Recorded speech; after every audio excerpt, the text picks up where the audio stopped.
السلام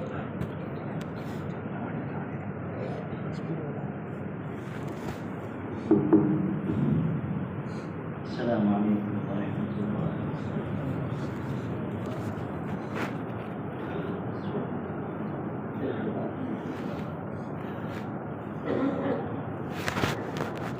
الحمد للہ کفا والصلاة والسلام على من اصطفى اما بعد۔ اعوذ باللہ من الشیطان الرجیم، بسم اللہ الرحمن الرحیم۔ یریدون لیطفئوا نور اللہ بافواہہم واللہ متم نورہ ولو کرہ الکافرون۔ هو الذي أرسل رسوله بالهدى ودين الحق ليظهره على الدين كله ولو كره المشركون۔ صدق الله مولانا العظيم۔ وقال النبي صلى الله عليه وسلم: من أصبح لا يهتم بأمر المسلمين فليس منهم، او كما قال علیہ الصلاۃ والسلام۔ لاحق صد احترام علماء کرام، بالخصوص حضرت مولانا رحمۃ اللہ صاحب، نوجوان علماء اور فضلاء اور تمام قابل احترام بھائی،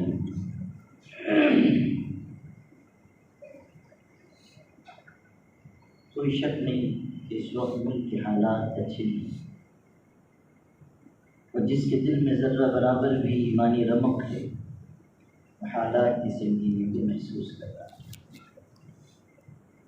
اور حالات کی سنگینی کو محسوس کرنا اور فکر مند ہونا یہ بھی ہمارے ایمان کا ایک حصہ ہے۔ جس قوم میں بے شعوری آ جاتی ہے، لاپرواہی آ جاتی ہے، اجتماعی ذہن و فکر باقی نہیں رہتا، کچھ عرصے کے بعد وہ قوم بھی باقی نہیں رہتی۔ اس لیے حالات پر فکر مند ہونا، حالات کی وجہ سے تشویش میں پڑنا، حالات کی سنگینی کی وجہ سے بے چین ہونا، یہ بالکل فطری بات بھی ہے اور حالات کا تقاضا بھی ہے، ہماری ایمانی ذمہ داری بھی ہے۔ لیکن ایک بات سب سے اہمیت کے ساتھ آغاز گفتگو میں بہت صراحت اور وضاحت کے ساتھ اور پوری قوت کے ساتھ آپ سے میں یہ کہنا چاہتا ہوں کہ حالات کی سنگینی کی وجہ سے فکر مند ہونا اور حالات اور خطرات کو محسوس کرنا، اس میں اور حالات کو دیکھتے ہوئے مایوس ہو جانا اور ہتھیار ڈال دینا اور اپنے آپ کو زمانے کی ہواؤں کے سپرد کر دینا، ان دونوں میں زمین آسمان کا فرق ہے۔ ہمیشہ یاد رکھیے کہ حالات چاہے جتنے بھی تشویشناک ہوں، ہمیں قوت ایمانی کے ساتھ، جذبے اور حوصلے کے ساتھ، پوری عزیمت اور ارادے کے ساتھ اور حالات کے مقابلے کی ہمت کے ساتھ جینا ہے، اور اس احساس کے ساتھ جینا ہے کہ جب زمین کے سارے دروازے بند ہو جاتے ہیں تب بھی آسمان کا دروازہ کھلا ہے۔ اس بات کو بار بار ہمیں دل میں تازہ کرنا چاہیے۔ مشکل حالات میں، سنگین اور تشویشناک فضاؤں میں، کہ ہم دنیا کی دوسری قوموں کی طرح نہیں ہیں کہ جو خطرات اور حالات اور مصائب و آلام کو دیکھ کر مایوس ہو جائیں یا کچھ نہیں ہو سکتا۔ اب ہمیں حالات کے رخ پر چلنا چاہیے، اب ہمیں حریفوں اور مقابل طاقتوں کے مطالبات مان لینا چاہیے۔ اس اسی درجے میں ہمیں پیچھے آ جانا چاہیے۔ کچھ 2 قدم ہم پیچھے آ کر اس ملک میں اپنے جینے کی راہ، اپنے لیے کچھ تحفظات کا سامان فراہم کر لیں۔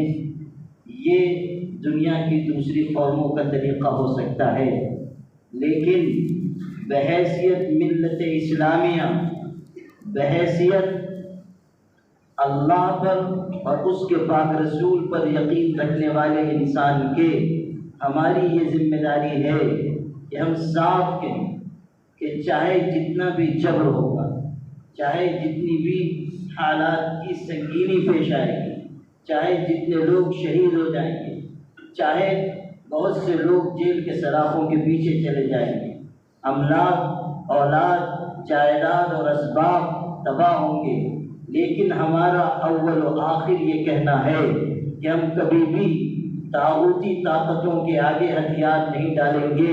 ہمیں عزت کے ساتھ، ایمان کے ساتھ اس ملک میں جینا ہے، اور اگر وقت آئے تو اللہ کا نام لیتے ہوئے اپنی جان اللہ کے سپرد کر دیں۔ یہ سب سے زیادہ اہمیت کے ساتھ سمجھنے کی بات ہے۔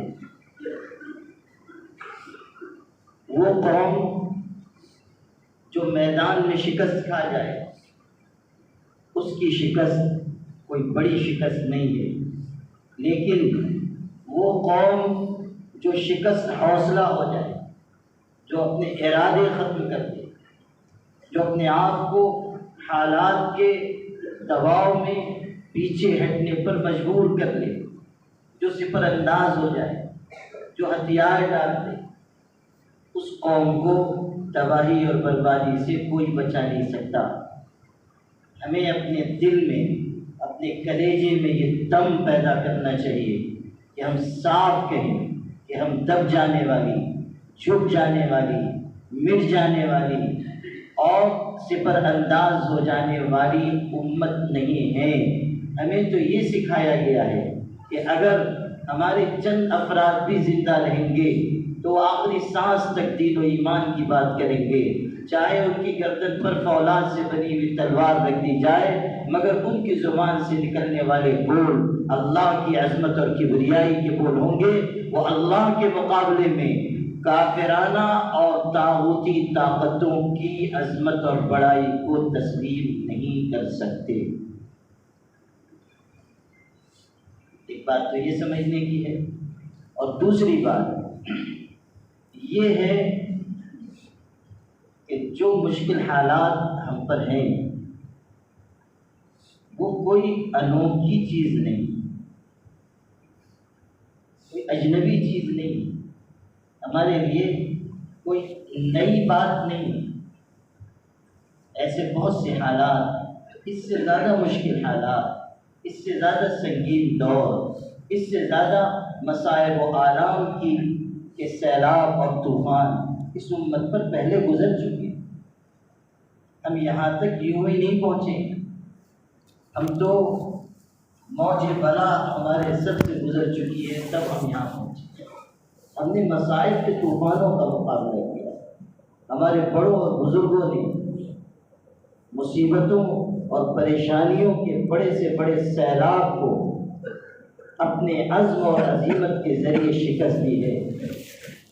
بہت سے لوگ اللہ کی راہ میں شہید ہوئے، بہت سے لوگ بنیاد کے پتھر کی طرح اپنے آپ کو قربان کر کے دنیا سے چلے گئے، لیکن انہوں نے اپنے حوصلے کے ذریعے پوری انسانیت اور کائنات کو یہ بتایا کہ چاہے جو ہو جائے ہم اپنے مشن سے، اپنے مزاج سے، اپنے کاز سے، اپنے طور طریق سے پیچھے ہٹنے والے نہیں ہیں۔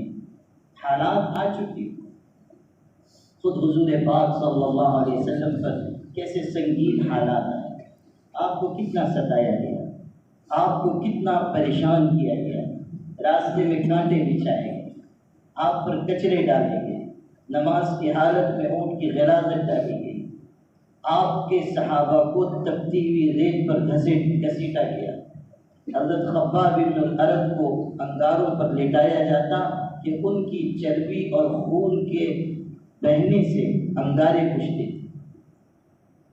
صحابہ کرام کو کس قدر تکلیف دی گئی۔ حضرت عمار ابن یاسر کے پورے خاندان کو مشقتوں پریشانیوں کے مرحلے سے گزارا گیا۔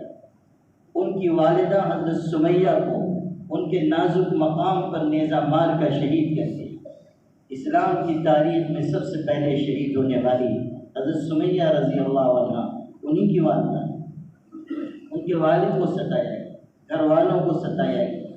اس خاندان نے اتنی قربانی دی کہ حضور صلی اللہ علیہ وسلم جب ان کے گھر والوں کے پاس سے گزرتے تھے تو ارشاد فرماتے تھے صبراً یا آل یاسر فإن موعدکم الجنہ، اے یاسر کے گھر والوں صبر کرنا، تمہارے لیے جنت انتظار کر دے، جنت تمہارا انتظار کر دے۔ آپ بھی ان کو ظلم سے بچانے کا کوئی انتظام نہیں کر پا رہے، آپ صبر کی تلقین فرماتے، آپ ہمت دیتے تھے، آپ جنت کے وعدے سناتے تھے۔ صبراً یا آل یاسر فإن موعدکم الجنہ، صبر کرو، جنت تمہارا ٹھکانہ ہے۔ کتنی مصیبت جھیلی صحابہ کرام نے، ابتدائی دور کے مسلمانوں پر کتنے حالات آئے، غور کر لیجیے، تاریخ پڑھیے، سیرت صحابہ پڑھیے، حیات الصحابہ پڑھیے، دیکھیے کہ کیسے سنگین دور سے ان کو گزارا گیا۔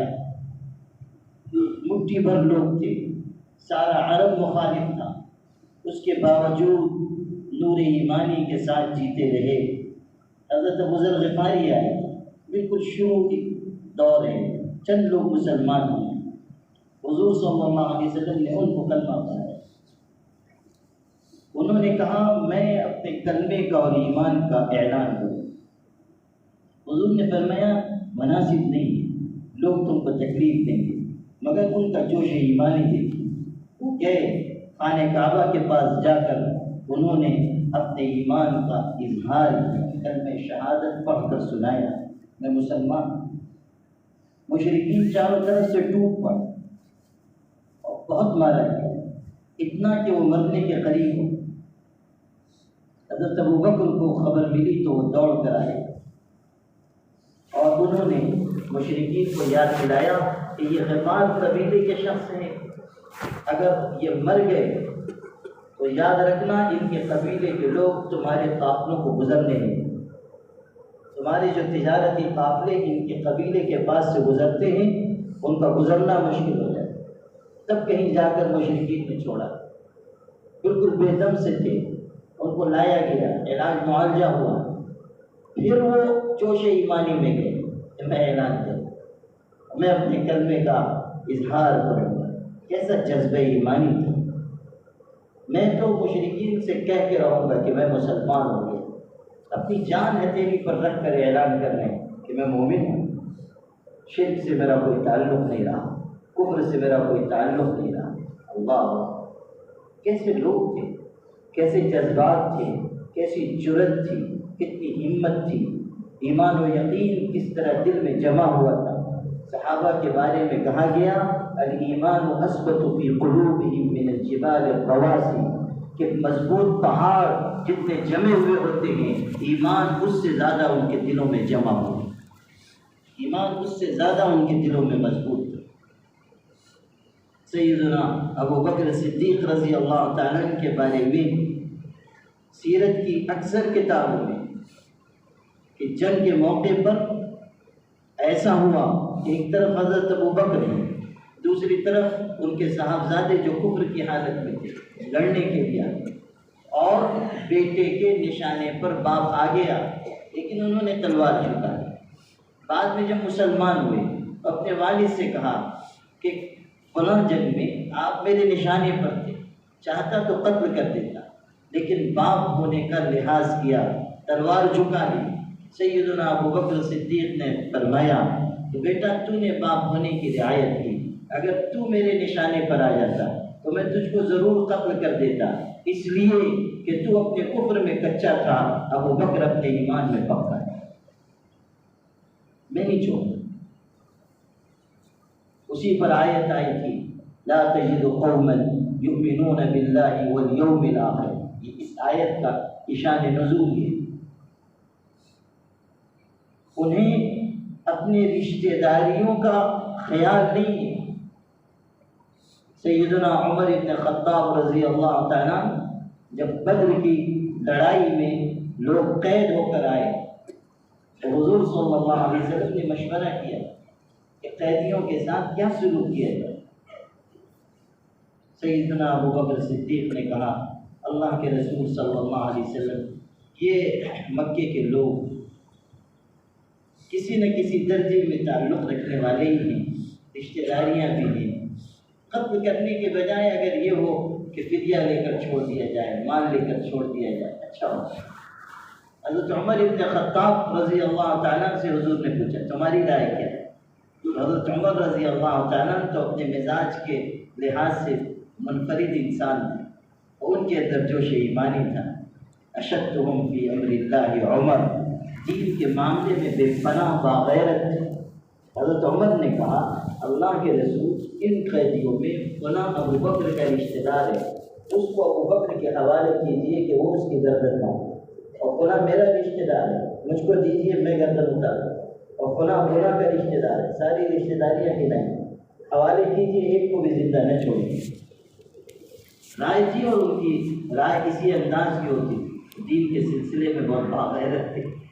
ان کی غیرت دینی کا عالم تو یہ تھا کہ عبداللہ ابن ابی ابن سلول جو منافقوں کا سردار تھا، جب مرا حضور صلی اللہ علیہ وسلم نے ان کے صاحبزادے جو پختہ مومن تھے ان کی فرمائش پر عبداللہ ابن ابی کے جنازے کی نماز پڑھانے کا ارادہ کیا، اور جنازے کی نماز کے لیے آگے بڑھ رہے تھے کہ حضرت عمر آگے بڑھے اور حضرت کا دامن پکڑ لیے اور کہا اللہ کے رسول اس منافق کی نماز جنازہ آپ پڑھائیے۔ حضور صلی اللہ علیہ وسلم سے کہا کہ آپ نماز جنازہ پڑھائیے گا، وہ بھی اس شخص کی۔ حضور صلی اللہ علیہ وسلم نے اپنا دامن ان سے چھڑایا اور ان کو ہاتھ رکھ کے پیچھے کیا۔ حضرت عمر رضی اللہ تعالیٰ پیچھے ہو اور جنازے کی نماز حضور نے پڑھائی، لیکن یہ بھی قرآن گواہی دیتا ہے کہ جب جنازے کی نماز ہو گئی تو اللہ کی طرف سے وحی اتاری گئی اور حضور سے کہا گیا کہ لا تصلی علی احد منهم مات ابدا ولا تقم علی قبری، حضرت آئندہ آپ ایسے کسی شخص کے جنازے کی نماز نہ پڑھیں، نہ اس کی قبر پر پڑھیں، منع کرتے اے محبوب یہ کام آپ نہ کیجیے، روکا گیا۔ یہ بھی موقع تھا حضرت عمر رضی اللہ تعالیٰ نے، چونکہ ان کا مزاج ایسا تھا جس میں غیرت دینی تھی، انہوں نے رائے دی۔ ایک دفعہ حضور صلی اللہ علیہ وسلم تشریف رکھتے تھے اور گھر کی کچھ خواتین اور کچھ اور وہ بیٹھ کر دف بجا رہی، حضور صلی اللہ علیہ وسلم تشریف رکھتے تھے، وہ کچھ فاصلے پہ اپنا کام کر رہی تھی، اتنے میں حضرت ابو بکر آئے، ان کا کام جاری رہا، حضرت عثمان آئے، ان کا کام جاری رہا، کسی نے آ کر کہا حضرت عمر آ رہے ہیں، بس وہ خواتین جو ہے وہ گھبرا گئی اور انہوں نے وہ دف جو ہے جلدی جلدی نیچے چھپایا، اس پہ چڑھ کے بیٹھ گئے۔ حضور صلی اللہ علیہ وسلم نے یہ عالم دیکھا تو آپ ہنس دیے، اتنے میں حضرت عمر آئے، حضور صلی اللہ علیہ وسلم ہنس رہے تھے تو انہوں نے کہا اللہ کے رسول اللہ تعالیٰ آپ کو ہنستا مسکراتا رکھے، کیا بات پیش آئی، کس بات پر آپ مسکرا رہے ہیں؟ حضور نے فرمایا کہ عمر میں بیٹھا ہوا تھا، یہ دف بجا رہی تھی، ابو بکر آئے، عثمان آئے، ان کا کام شروع رہا، لیکن تم آئے تو ایسی ایسی صورتحال ہوئی، انہوں نے دف بجانا بھی بند کر دیا اور دف پر ہی چڑھ کر بیٹھ گئے۔ حضرت عمر رضی اللہ تعالیٰ نے ان خواتین کو خطاب کر کے کہا کہ مجھ سے زیادہ حضور اس بات کے حقدار ہیں کہ ان سے ڈرا جائے، ان کا خوف رکھا جائے، مجھ سے زیادہ۔ تو خواتین بھی چونکہ حضور تشریف رکھتے تھے تو تھوڑی ہمت تھی، ورنہ حضرت عمر کے سامنے کون کہتا، لیکن حضور تشریف رکھتے تھے، اس لیے باہمت ہو کے خواتین نے کہا کہ عمر بات یہ ہے کہ حضور بہت نرم ہیں، تم بہت زیادہ سخت، اس لیے فرق کیا کہ حضور تو بہت نرم ہے، تمہارے اندر سختی ہے، اس لیے یہ بات۔ اپنے زمانے خلافت میں ایک دفعہ تشریف لے جا رہے تھے کسی کام سے، آگے آگے تیز قدموں سے چل رہے تھے اور پیچھے صحابہ تھے وہ بھی چل رہے تھے، اتنے میں کسی ضرورت سے پیچھے مڑ کر انہوں نے دیکھ لیا تو دو تین حضرات بے ہوش ہو کر گر گئے کہ پیچھے مڑ کر کیوں دیکھا، اتنا روک تھا، اتنا دبدبا تھا۔ حضور نے فرمایا جس گلی سے عمر گزرتا ہے شیطان اس گلی کو چھوڑ دیتا ہے۔ ترمذی کی روایت میں ہے، ارشاد فرمایا کہ آسمان کا ہر فرشتہ عمر کی عزت کرتا ہے اور زمین کا ہر شیطان عمر سے کانپتا ہے۔ اللہ نے ان کو یہ مقام عطا کیا۔ تو انہوں نے کہا اللہ کے رسول صلی اللہ علیہ وسلم آپ قیدیوں کو چھوڑیے مت، سب کو قتل کر ان کی رائے تھی، اور یہ کہہ کر انہوں نے یہ رائے دی کہ فلاں رشتہ دار حوالے کیجیے میں قتل کروں گا، کوئی رعایت نہیں کی جائے۔ حضور صلی اللہ علیہ وسلم نے ان کا جوش دیکھا تو فرمایا بیٹھو بیٹھو بیٹھو۔ اور کیسے شخص تھے سعادت مند فرمانبردار، اپنی رائے دی لیکن رائے قبول نہیں کی گئی تو ان کو کوئی ملال نہیں ہوا، چپ چاپ بیٹھ گئے۔ یہ بھی سیکھنے کی چیز ہے مسلمانوں میں، اجتماعی کاموں میں جہاں یہ بات ہوتی ہے کہ ہم نے کوئی رائے دی اور ہماری رائے کسی وجہ سے نہیں لی گئی تو بس اب اسی کام کا جب تک ہم جنازہ نہیں نکال دیں گے ہمیں چین نہیں آتا۔ یہ جو ہماری اجتماعی چند خرابیاں ہیں نا، اس میں سے ایک خرابی یہ بھی ہے کہ جہاں ہماری بات نہیں قبول کی گئی بس ہمارے اندر حسد کی، انتقام کی آگ بڑے ہوتی۔ ایسے تو ہم بہت کہیں گے کہ میں تو حقیر فقیر پر تقصیر ہوں، تواضع کیا کا اظہار زبان سے تو اللہ اکبر، ہم سے اچھا تو کوئی کر ہی نہیں سکتا ہے۔ جب بولنے پہ آئیں گے میں تو بندے پر تقصیر ہوں، میں تو بہت چھوٹا ہوں، میں تو بڑا عاجز ہوں، اور ذرا دوسری صف میں بٹھا دیجیے تو دل ہی دل میں آپ کو گالی دے کہ ہمارے مقام و مرتبے کو پہچانتے ہیں۔ دل میں جو ہے وہ تکبر کا بت بیٹھا ہوا۔ حضرت تھانوی رحمۃ اللہ علیہ کا بہت ہی لطیف جملہ ہے جو ہمارے شیخ مرشد بار بار سناتے بھی تھے، تحریر بھی فرماتے تھے۔ حضرت تھانوی رحمۃ اللہ علیہ نے کسی موقع پر فرمایا کہ کچھ لوگوں کا کبر بانداز تواضع ہوتا ہے، کچھ لوگوں کا کبر بانداز تواضع ہوتا ہے، اندر تو تکبر ہے اور اظہار کریں گے عاجزی کا، درویشی کا، تواضع کا۔ ظاہر کہاں ہوگا کہ جب رائے رد کر دی جائے، جب کوئی بات تسلیم نہ کی جائے، یا جو انہوں نے اپنی شخصیت کے لحاظ سے اپنا معیار بنا رکھا ہے اس کے شایان شان کوئی عمل نہ ہو، بس سمجھ میں آ جائے گا کہ دل ان کا صاف شفاف نہیں۔ جو دین ہے وہ بس زبان تک ہے، جو دینداری ہے وہ بس زبان تک ہے۔ بہت سارے اجتماعی کام ہمارے خراب ہوتے ہیں انہی بیماریوں کو۔ اجتماعی کاموں کو، اجتماعیت کو، آپس کے اتحاد کو، اتفاق کو، ملی کاز کو، ملی مشن کو نقصان پہنچتا ہے انہی روحانی بیماریوں کی وجہ سے جو ہمارے دلوں میں انانیت، نفسانیت، کبر، حسد، وہ آگے کیوں جا رہا ہے، اس کو کیوں بڑھاوا مل رہا ہے، اس کو کیوں ترقی ہو رہی ہے۔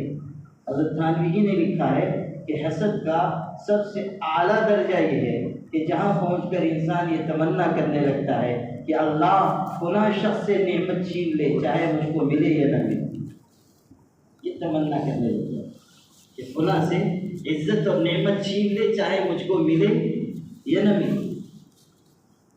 اظہار کا دین نہیں چلنے والا، یہ جو ہماری اظہار والی پارسائی ہے نا یہ نہیں چلے۔ بہت سے لوگ ہیں جو اپنی دینداری کا اظہار بہترین طور طریقوں سے کرتے ہیں۔ حضرت مولانا رشید احمد گنگوہی کی خانقاہ میں کوئی صاحب پہنچے، خانقاہ میں قیام ہوا، حضرت کا خادم کھانا لے کے آیا اور پیش کیا اس نے، تو انہوں نے دیکھیے اپنی پرہیزگاری کا کیسے اعلان کرنا ہے، کہنے لگے کہ مجھ کو کیا پتہ کہ یہ کھانا حلال کا ہے کہ حرام کا ہے کہ مشتبہ ہے، جب تک حضرت بتائیں گے تو میں کیسے کھاؤں۔ چاہتے تھے کہ حضرت گنگوہی پر ان کے تقویٰ و پرہیزگاری کا روب جم جائے۔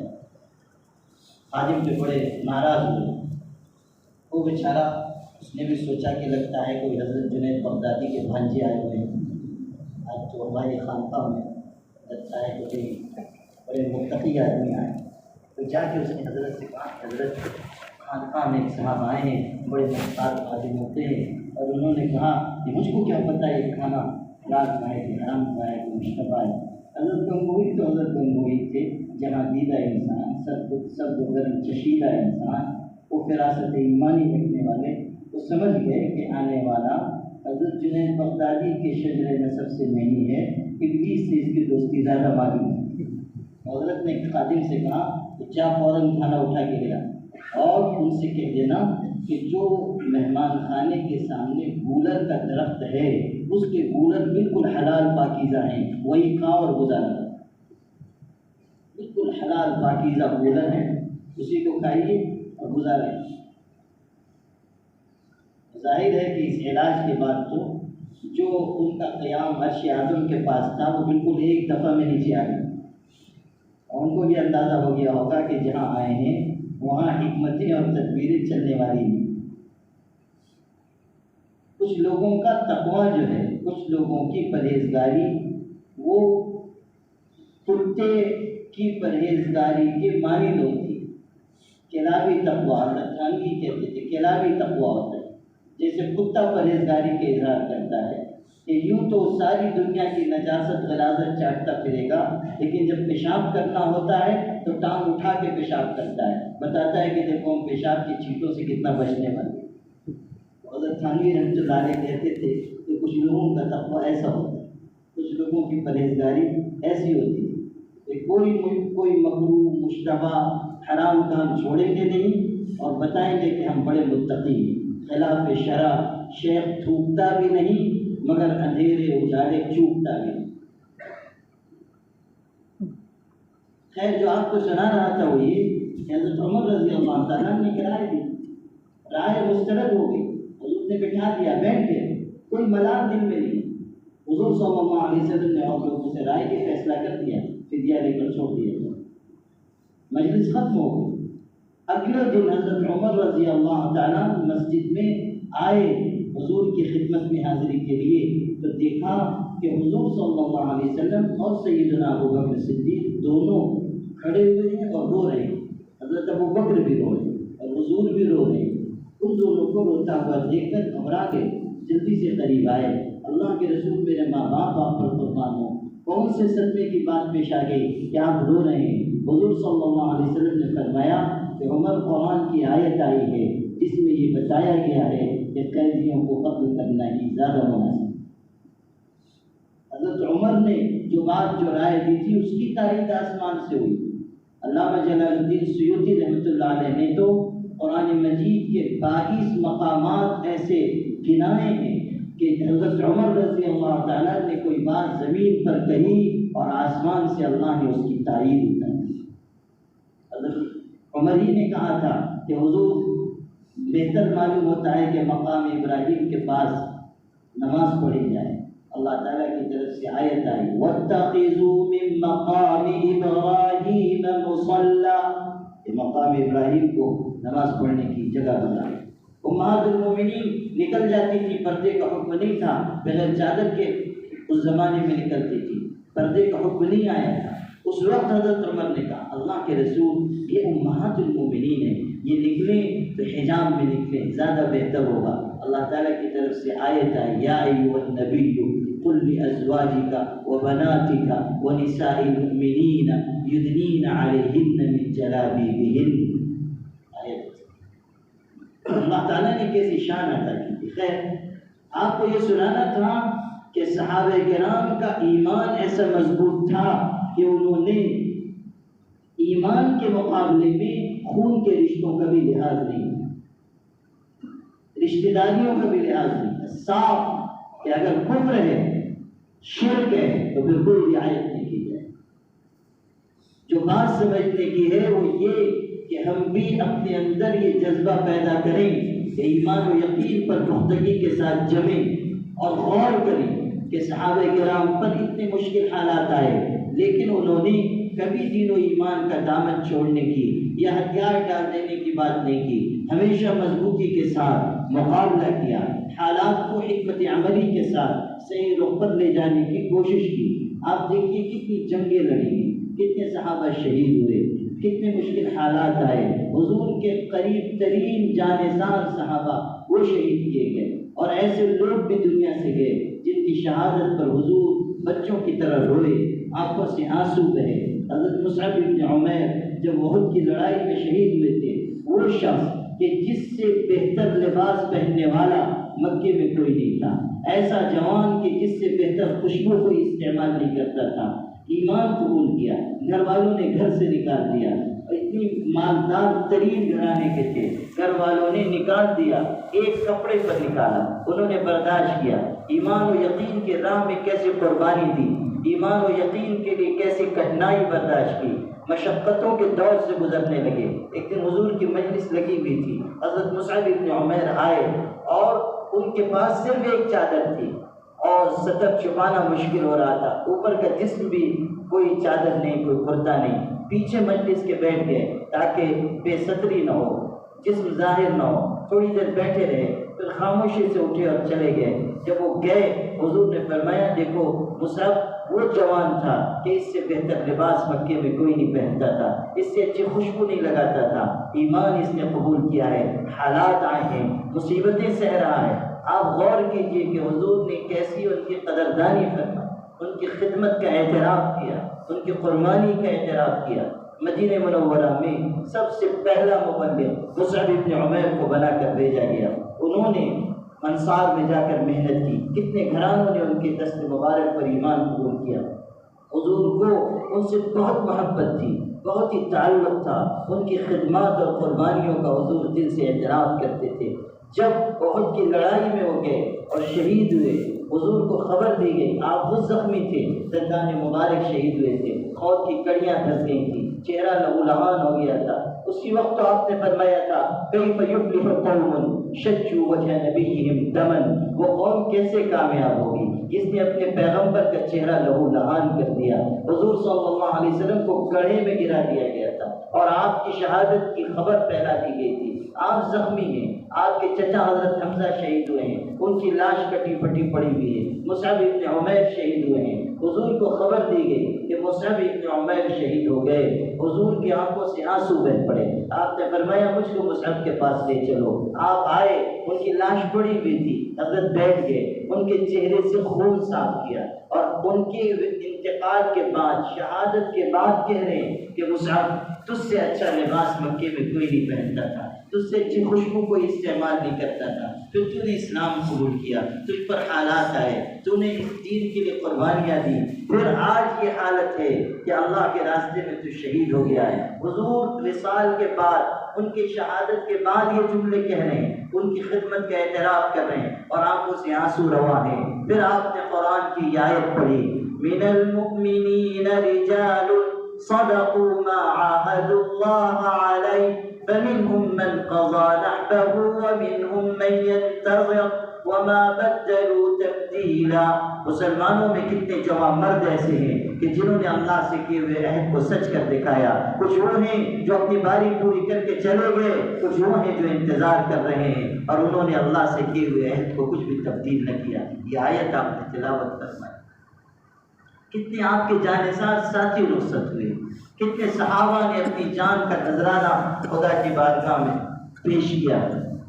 خود حضور نے شہادت کی تمنا کی، بخاری میں ہے لوددت ان اقتل فی سبیل اللہ ثم احیا ثم اقتل ثم احیا ثم اقتل ثم احیا ثم اقتل۔ فرماتے ہیں میں یہ چاہتا ہوں اللہ کی راہ میں شہید کر دیا جاؤں، پھر زندہ کیا جاؤں، پھر شہید کیا جاؤں، پھر زندہ کیا جاؤں، پھر شہید کر دیا جاؤں، پھر زندہ کیا جاؤں، پھر شہید کر دیا جاؤں۔ تمنا کا اظہار کر رہا ہے کہ میں شہادت چاہتا ہوں، شہادت مطلوب و مقصود مومن، نہ مال غنیمت نہ کشور کشائی، یہ غازی یہ تیرے پر اسرار بندے جنہیں تو نے بخشا ہے ذوق خدائی، دو نیم ان کی ٹھوکر سے صحرا و دریا، پہاڑ ان کی ہیبت سے سمٹ کر ہے رہا۔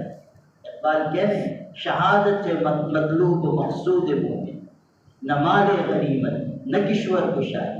لا تحسبن الذين قتلوا في سبيل الله امواتا، جو اللہ کے راستے میں مار ڈالے گئے ان کو مردہ نہ کہو، وہ زندہ ہیں، وہ اللہ تعالیٰ کے پاس روزی پاتے ہیں، ان کو مردہ نہ کہو، زندہ ہیں۔ شہداء کے بارے میں اعتقاد ہے کہ وہ زندہ ہے، شہید زندہ ہوتا ہے، اللہ اس کو حیات عطا کرتا ہے، حیات عطا کرتا ہے۔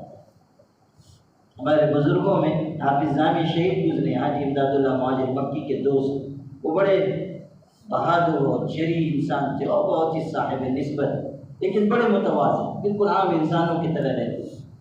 اور خانقاہ جو تھی تھانہ بھون میں، اس میں 3 بزرگ اس زمانے میں ہوتے تھے، ایک یہ تھے، ایک ان کے دوست تھے حافظ محمد محدث تھانوی، وہ بہت بڑے عالم تھے، بہت علمی پایا ان کا بلند تھا، اور تیسرے حاجی امداد اللہ مہاجر مکی جو روحانیت میں بہت اونچے تھے، اور تینوں کا اجتماع تھا خانقاہ میں، تینوں وہاں ہوتے تھے۔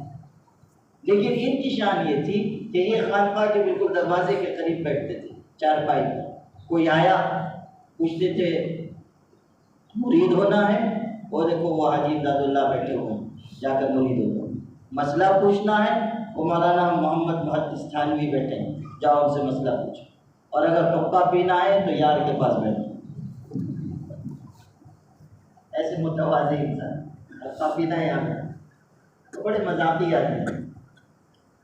تو آپ کو قصہ سنانا ہے، وہ یہ کہ وہ شہید ہوئے، انگریزوں کے خلاف لڑتے ہوئے شہید ہوئے، اور مقام ان کا اتنا بلند تھا کہ جب لڑ رہے تھے تو کئی مرتبہ یہ ہوا کہ لوگوں نے دیکھا کہ گولی آ کر لگی اور وہ گرے، لوگ یہ سمجھے کہ شہید ہو گئے، دوڑ کر گئے تو معلوم ہوا کہ گولی پتہ نہیں کہاں چلی گئی۔ کئی مرتبہ یہ قصہ ہوا، تو ایک دن انہوں نے 2 رکعت نماز پڑھی، دعا کے لیے ہاتھ اٹھائے اور اللہ سے یہ کہا کہ اے اللہ، میں کرامت نہیں تیرے راستے کی شہادت مانگتا ہوں، کرامت نہیں چاہتا، شہادت مانگتا ہوں۔ اس دن جو گئے مارکے میں جا کر لڑے تو اللہ تعالیٰ نے ان کو شہادت عطا فرمائی، وہیں ان کا مزار بنا دیا گیا۔ اب سنیے، جو سنانا تھا وہ یہ کہ ایک مرتبہ کوئی بزرگ کسی دوسرے علاقے کے، جو حافظ ضامن صاحب کو بھی نہیں جانتے تھے، ان کی شہادت بھی نہیں جانتے تھے، لیکن تھے بہت بڑے بزرگ اور صاحب کشف، وہ گزر رہے تھے، وہ دیکھا کہ کوئی مزار ہے، وہ سوچا لاؤ فاتحہ پڑھ لیتے ہیں، تو چلے گئے، وہ فاتحہ پڑھنے لگے، اور بھی کچھ لوگ تھے ان کے ساتھ، مریدین عقیدت مند، تو فاتحہ پڑھتے پڑھتے وہ ہنسنے لگے، تو لوگوں کو بڑی حیرت ہوئی کہ قبر پہ فاتحہ پڑھ رہے ہیں اور اس میں ان کو ہنسی آ رہی ہے۔ تو لوگوں نے پوچھا کہ حضرت یہ بات سمجھ میں نہیں آئی کہ آپ قبر پہ مسکرا رہے ہیں، ہنسی آ رہی ہے، تو انہوں نے کہا کہ نہیں، پہلے یہ معلوم کرو کہ اس قبر میں دفن کون ہے۔ تو لوگوں نے بتایا کہ یہاں ایک بزرگ تھے اور شہید ہوئے، وہ مدفون ہیں۔ تو کہنے لگے بس بات سمجھ میں آتی۔ لوگوں نے کہا ہم کو بھی تو کچھ سمجھائیے، جب آپ ہی سمجھ جا رہے ہیں کیا ہوا؟ تو کہنے لگے کہ جب میں نے فاتحہ پڑھنے کے لیے ان کی قبر پر ہاتھ اٹھایا تو اندر سے وہ مجھ سے کہنے لگے کہ جا کسی مردہ پہ فاتحہ پڑھنا، ہم تو زندہ ہیں۔ ان کو کشف ہوا کہ اندر سے وہ کہہ رہے ہیں کہ جا کسی مردہ پہ فاتحہ پڑھ، ہم تو زندہ ہیں۔ تو شہید جو ہے اللہ اس کو زندگی عطا کرتا ہے، اور شہادت ایک مومن کا مطلوب ہے، اس کا مقصود ہے۔ شہادت ہمارے لیے کوئی مصیبت نہیں ہے۔ صحابہ کرام پر حالات آئے، انہوں نے مقابلہ کیا۔ غزوہ خندق کے موقع پر کتنی نازک صورتحال ہوئی۔ اذ جاءوکم من فوقکم ومن اسفل منکم واذ زاغت الابصار وبلغت القلوب الحناجر وتظنون بالله الظنون هنالك ابتلي المؤمنون وزلزلوا زلزالا شديدا۔ قرآن میں پڑھیے کہ کیسا نقشہ کھینچا گیا، دشمن اوپر سے بھی آ گیا، نیچے سے بھی آ گیا، اور کلیجے منہ کو آنے لگے، آنکھیں پتھرا گئیں، اور کمزور ایمان والے طرح طرح کے گمان کرنے لگے۔ اس وقت مسلمانوں کو آزمایا گیا اور ان کو ہلا کر رکھ دیا۔ زلزلوا زلزالا شدیدا، یہ الفاظ قرآن استعمال کرتا ہے۔ لیکن جو مضبوط ایمان والے تھے، کیا وہ ڈر گئے؟ کیا وہ جھک گئے؟ کیا انہوں نے ہتھیار ڈال دیے؟ کیا خوف زدہ ہو کر دین و ایمان چھوڑا؟ ہرگز نہیں۔ قرآن اگلی آیتوں میں بتا رہا ہے وَلَمَّا رَأَى الْمُؤْمِنُونَ الْأَحْزَابَ قَالُوا هَذَا مَا وَعَدَنَا اللَّهُ وَرَسُولُهُ وَصَدَقَ اللَّهُ وَرَسُولُهُ وَمَا زَادَهُمْ إِلَّا إِيمَانًا وَتَسْلِيمًا۔ ارشاد ہوا کہ جب مسلمانوں نے، مضبوط ایمان والوں نے ان تمام جماعتوں کو دیکھا کہ لاؤ لشکر کے ساتھ آ رہے ہیں، ان تمام فوجوں کو دیکھا کہ اکٹھا ہو چکی ہیں، مسلمانوں نے دیکھا کہ تمام دشمن یکجا ہو کر اپنی ساری طاقت و قوت لے کر آ رہے ہیں، تو ان کے اندر خوف نہیں پیدا ہوا، بزدلی نہیں پیدا ہوئی، پیچھے ہٹنے کا جذبہ نہیں پیدا ہوا، بلکہ ان کی ہمت بڑھ گئی، ایمان بڑھ گیا، اور انہوں نے یہ کہا ھذا ما وعدنا اللہ ورسولہ، یہ وہی چیز ہے کہ جس کا اللہ اس کے رسول نے ہم سے وعدہ کیا تھا، اور اللہ اس کے رسول کا وعدہ سچا ہے۔ ہمیں بتایا جا چکا کہ ایمان کے راستے پر ہم چلیں گے تو حالات آئیں گے، ہمیں بتایا جا چکا کہ یقین کے راستے پر ہم چلیں گے تو طاغوتی طاقتیں ہم پر یلغار کریں گی، ہمیں بتایا جا چکا کہ جب ہم اللہ کے راستے میں قدم آگے بڑھائیں گے تو آزمائشیں آئیں گی، ہمیں امتحان کے مرحلے سے گزارا جائے گا، ایمان کی جانچ کی جائے گی۔ الف لام میم احسب الناس ان يتركوا ان يقولوا آمنا وهم لا يفتنون۔ ارشاد ہو رہا ہے کیا لوگوں نے یہ گمان کر رکھا ہے کہ وہ کہیں گے کہ ہم ایمان لائے اور ان کو یوں ہی چھوڑ دیا جائے گا، ان کی آزمائش نہیں کی جائے گی؟ ہرگز ایسا نہیں ہوگا۔ جو ایمان لائیں گے، یقین کے راستے پر چلیں گے، اللہ تعالیٰ آزمائے گا کہ ان کا ایمان کتنا مستحکم ہے۔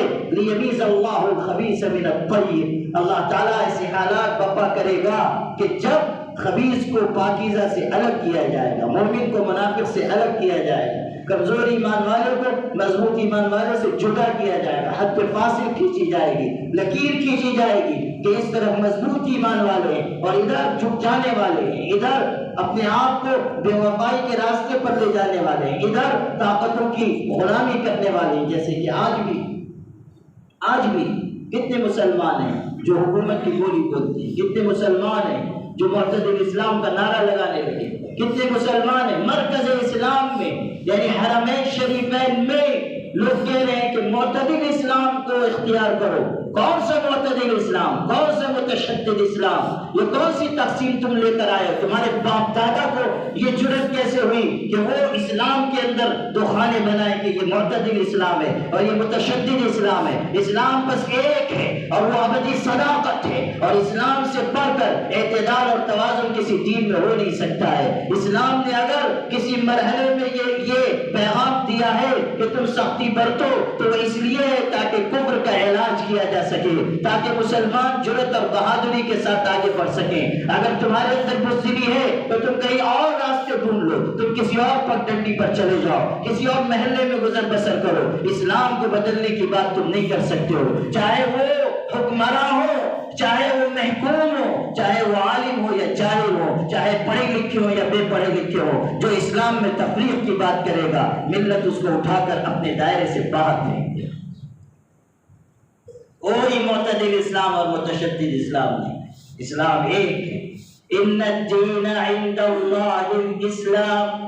اس ملک میں بھی آپ دیکھیں گے کچھ لوگ پیدا ہو گئے، قرآن سے اتنی آیتیں نکال دو، یہ صحیح نہیں ہے، جہاد کی بات مت کرو، گناہ کی بات مت کرو، حالات ایسے ہیں، بس ہم کو ذرا حکمت سے کام لینا ہے، مصلحت سے کام لینا ہے۔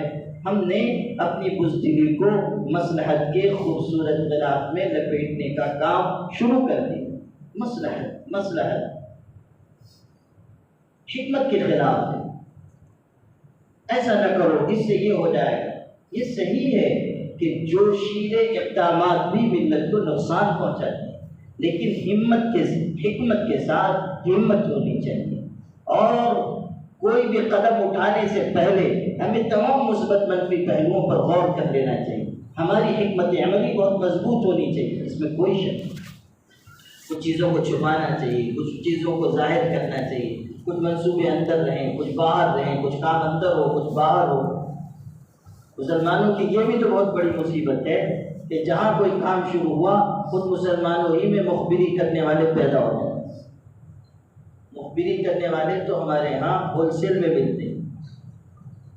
برباد یہ گلستان کی خاطر ایک ہی الو کافی تھا، ہر شاخ پہ الو بیٹھا ہے، انجام گلستان کیا ہو؟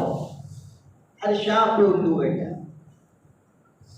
مولانا ظفر علی خان بہت ہی مجھے ہوئے قائد تھے، بہترین ادیب اور زبردست شاعر تھے، اور ان کی زندگی تجربات کی بھٹی سے گزر کر کندن بن گئی تھی۔ کسی نے ان سے ایک موقع پر پوچھا کہ مسلمانوں کی پستی کا راز کیا ہے، مسلمانوں کے زوال کا راز کیا ہے؟ اس جہاں دیدہ شخص نے ایک جملہ کہا لیکن بہت ہی خوبصورت، اس نے کہا کہ مسلمانوں کی پستی کا راز یہ ہے کہ ان کا کوئی راز نہیں. مسلمانوں کی پستی کا راز یہ ہے کہ ان کا کوئی راز نہیں ہے. ہماری صفوں میں ایسے لوگ کھڑے ہو جاتے ہیں. مولانا ابوالکلام آزاد نے اپنی اس تاریخی تقریر میں جو انہوں نے جامع مسجد دہلی کی سیڑھیوں سے کی تھی، جس میں ان کا جوش خطابت اپنے عروج پر تھا اور آخری مرتبہ وہ شعر گرجا تھا اور برسا تھا، اور اس کے بعد تو ان کا وہ آہنگ خطابت ہی کھو گیا، اور مسلمانوں کی طرف سے جو ناقدری ہوئی اس کی وجہ سے ان کا شعلہ جوالہ بجھ گیا. لیکن اس وقت جو انہوں نے تقریر کی تھی اور یوں محسوس ہوتا تھا کہ وہ الہامی تقریر ہے، نوشتہ دیوار پڑھ کر وہ بیان کر رہے ہیں، اس تقریر میں انہوں نے بہت ہی مضبوط طب و لہجے میں بہت ہی طاقتور طریقے پر یہ کہا تھا، مسلمانوں اس حقیقت کو یاد رکھنا کہ تم کو تمہارے سوا کوئی زیر نہیں کر سکتا، تم کو تمہارے سوا کوئی شکست نہیں دے سکتا. ہم جب ہاریں گے اپنوں کی وجہ سے ہاریں گے، جب ہم زیر ہوں گے اپنوں کی بے وفائی کی وجہ سے ہوں گے. حضرت ٹیپو سلطان شہید رحمۃ اللہ علیہ کیوں شہادت ان کی ہوئی؟ اپنوں کی بے وفائی کی وجہ سے. سلطنت عثمانیہ اتنے عرصے تک قائم رہی، کیوں ختم ہوئی؟ اپنوں کی بے وفائی کی وجہ سے. یہودیوں نے، عیسائیوں نے مسلمانوں کو خریدا، ان کے نظریات کو بدلا، ان کو اپنے گرگے اور اپنے چمچے کے طور پر استعمال کیا، ان کو حیلے اور تدبیریں سکھائی اور ان کو سلطنت عثمانیہ کے خلاف بغاوت پر آمادہ کیا. وہ سلطنت جو 600 سال تک قائم رہی، اس کو زوال آیا تو اپنوں کی بے وفائی کی وجہ سے آیا. سلطنت عثمانیہ پر جو یلغار ہوئی وہ باہر سے کم ہوئی، اندر سے زیادہ ہوئی. اگر صرف خارجی فتنے ہوتے تو وہ لوگ ایسے مخلص تھے اور اتنے دیانتدار تھے کہ وہ پوری طرح اس کا مقابلہ کر سکتے تھے، لیکن اپنوں کی وجہ سے، اپنوں کی بے وفائی کی وجہ سے پوری سلطنت ٹوٹ گئی. اور آپ کو یہ حقیقت یاد رکھنی چاہیے کہ کیسے باغیرت لوگ تھے اس سلطنت میں، کہ جب ان سے یہ مطالبہ ہوا تھا کہ اسرائیل آباد کرنے کے لیے، بلکہ اسرائیل کا تو اس وقت نام نہیں تھا، یہودیوں کو آباد کرنے کے لیے فلسطین میں جگہ دے دی جائے، وہ ان کی سلطنت کا حصہ تھا. انہوں نے کہا ہرگز نہیں. سلطان عبدالحمید نے یہ کہا تھا، میں اپنی سلطنت میں 1 انچ بھی زمین یہودیوں کو نہیں دوں گا، یہودیوں کو آباد نہیں ہونے دوں گا. انہوں نے سازشیں شروع کی، انہوں نے تدبیریں شروع کی، پیشکش کی گئی اتنا مال دیا جائے گا، انہوں نے ٹھکرا دیا. پھر کہا گیا سلطنت تمہاری باقی نہیں رہے گی، ایسی سازشیں رچی جائیں گی کہ تم سلطنت سے بے دخل کر دیے جاؤ گے. انہوں نے کہا کہ جب تک میں زندہ ہوں اپنی زندگی میں 1 انچ بھی زمین نہیں دوں گا، البتہ جب میں مر جاؤں گا تو میری لاش پر سے گزر کے تم زمین حاصل کر سکتے ہو. چنانچہ ان کے خلاف تدبیریں ہوئی، ان کے خلاف سازشیں رچی گئی اور اپنوں کو استعمال کیا گیا. نتیجہ یہ نکلا کہ آہستہ آہستہ وہ سلطنت کمزور ہوئی اور پھر زوال پذیر ہوئی. وہ وقت بھی آیا کہ جب ان لوگوں کے نمائندے نے، یہودیوں اور عیسائیوں کے نمائندے نے سلطان عبدالحمید سے یہ کہا تھا کہ اب بھی موقع ہے، ضد چھوڑ دیجئے، ہم آپ کو ابھی بھی سلطنت، آپ کی سلطنت کے تخت پر باقی رکھنے کے لیے تیار ہیں، ورنہ آپ کی سلطنت چاروں طرف سے گر گئی ہے اور آپ خود بھی چاروں طرف سے محصور ہیں اور آپ کی حالت وہی ہے جو 32 دانتوں میں گری ہوئی زبان کی ہوتی ہے. تو اس وقت اس باغیرت بادشاہ نے کیا جواب دیا تھا؟ وہ مسکرائے اور انہوں نے یہودیوں اور عیسائیوں کے نمائندے سے کہا، میں بھی جانتا ہوں کہ میں چاروں طرف سے گر چکا ہوں، میری سلطنت کی حالت وہی ہے جو 32 دانتوں میں گری ہوئی زبان کی ہوتی ہے، مگر یاد رکھنا قانون فطرت یہ ہے کہ 32 کے 32 دانت گر جاتے ہیں، زبان اپنی جگہ سلامت رہتی.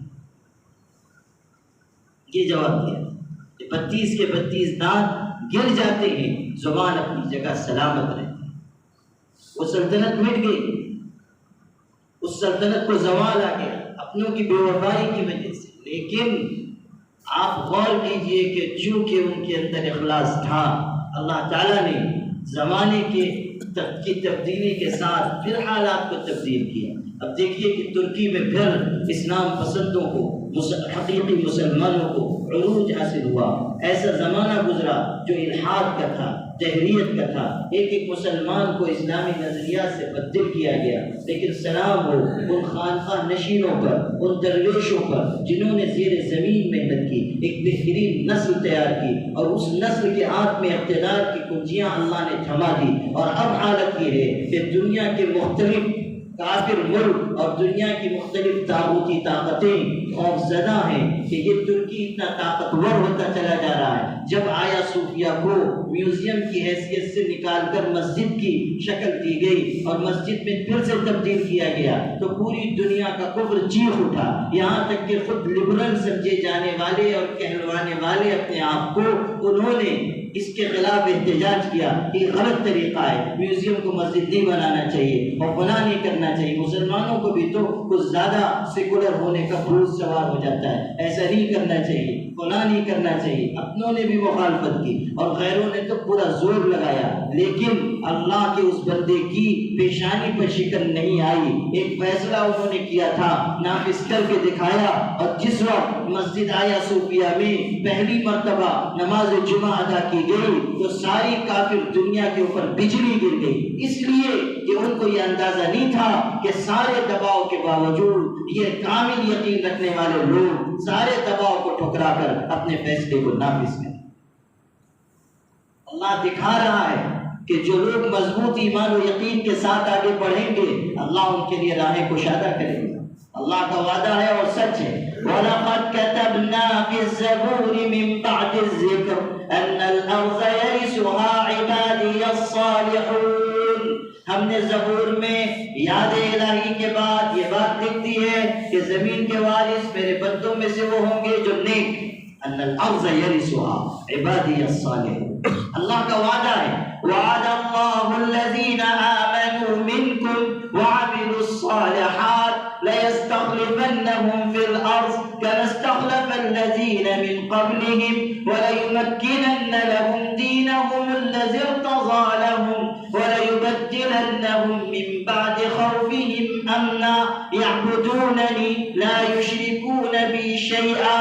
پڑھو اللہ کے بندو اللہ کا قرآن، یہ کیسے مضبوط الفاظ میں وعدہ کیا گیا ہے۔ خدا کا وعدہ ہے ایمان والوں سے، اچھا عمل کرنے والوں سے کہ اللہ ان کو زمین میں استقامت دے گا، استقرار دے گا، استحکام دے گا، مضبوطی عطا کرے گا، خلافت دے گا، اقتدار کی نعمت سے نوازے گا، اور اللہ تعالیٰ خوف کے بعد امن کا دور لائے گا، اللہ تعالیٰ ذلت کے بعد عزت کا دور لائے گا، تنگی کے بعد کشادگی کا دور لائے گا، محکومی کے بعد حاکمیت کا دور لائے گا۔ خدا کا وعدہ ہے، شرط یہ رکھی گئی کہ یعبدوننی لا یشرکون بی شیئا، اگر تم مجھ پر مضبوطی سے یقین رکھو گے اور میری عبادت کرتے رہو گے، بندگی کے تقاضے پورے کرو گے اور میرے ساتھ کسی کو شریک نہیں کرو گے تو میرا یہ وعدہ تمہارے حق میں پورا ہوتا رہے گا۔ یہ اللہ تعالیٰ کا وعدہ ہے۔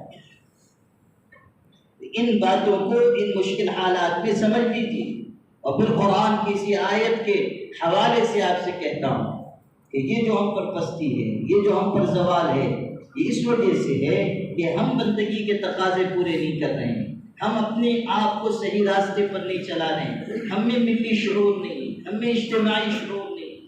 گجرات کے مسلمانوں میں اللہ کا 1000 بار شکر ادا کرتا ہوں کہ گجرات کے مسلمانوں میں بہت حد تک عبادت کا اور بندگی کا ذوق ہے۔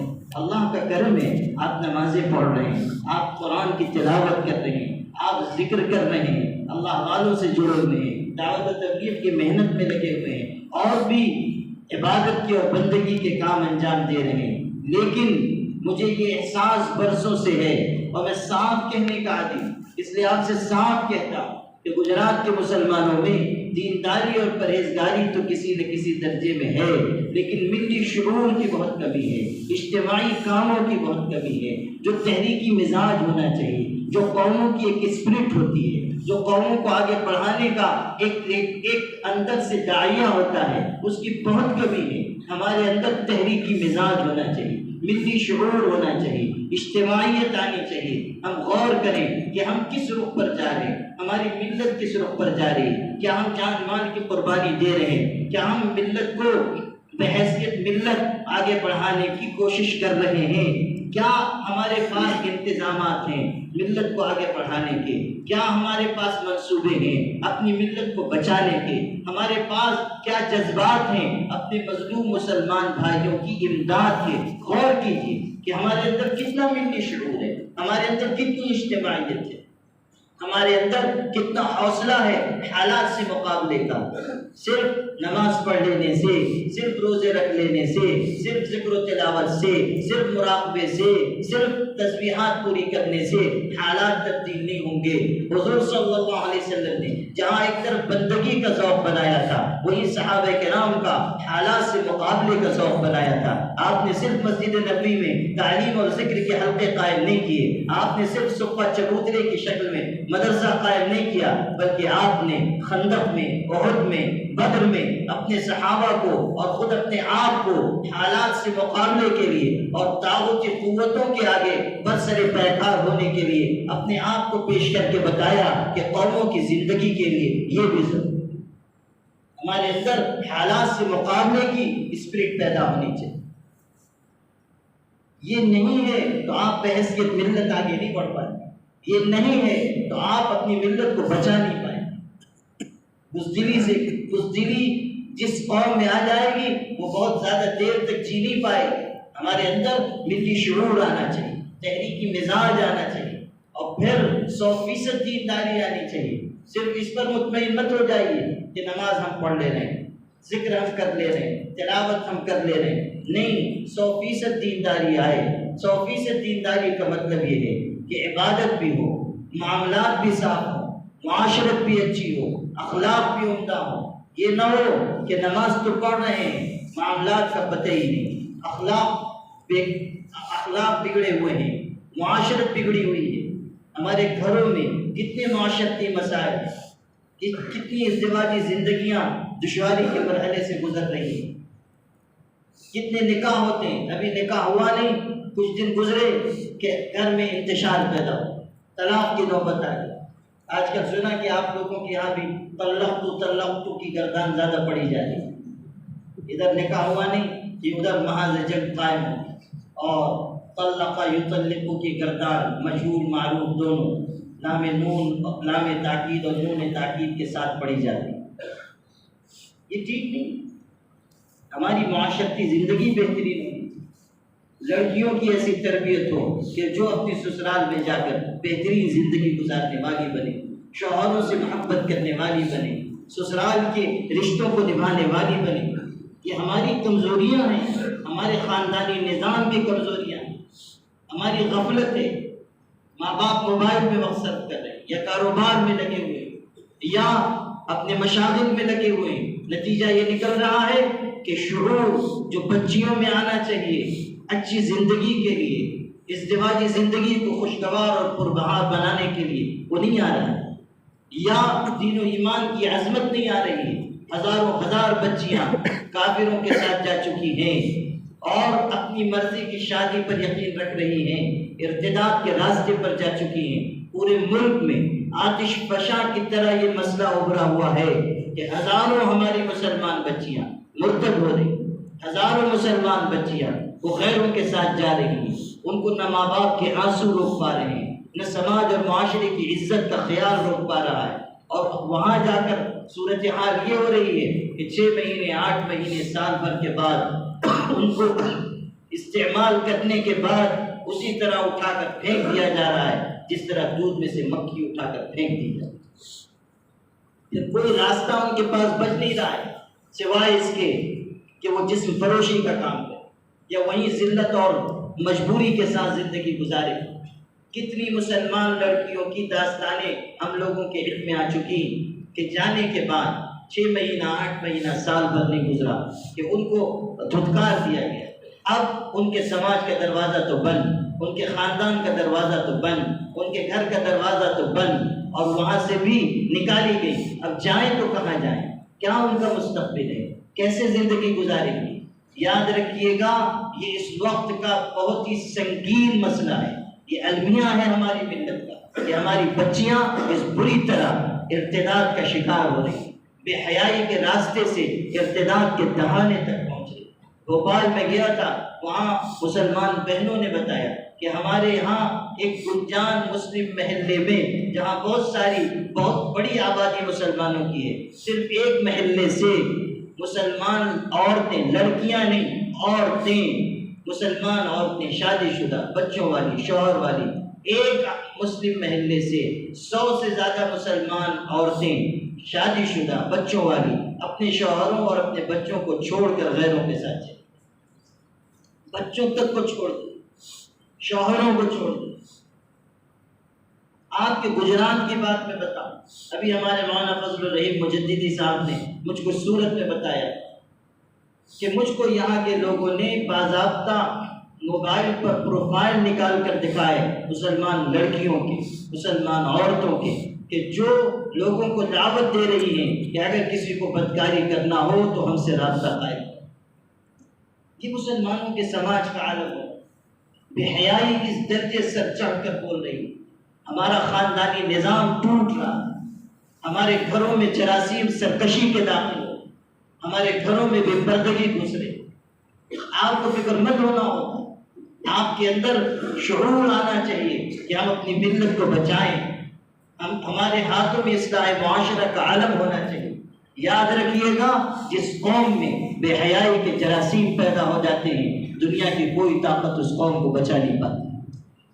بے حیائی آئے گی، بدکاری آئے گی، خواہشات کو بے لگام طریقے سے پورا کرنے کا مزاج آئے گا، اللہ تعالیٰ کی مدد و نصرت اٹھا لی جائے گی، پھر حالات ایسے بنیں گے کہ اچھے عقل مندوں کی عقلیں بھی حیران ہو جائیں۔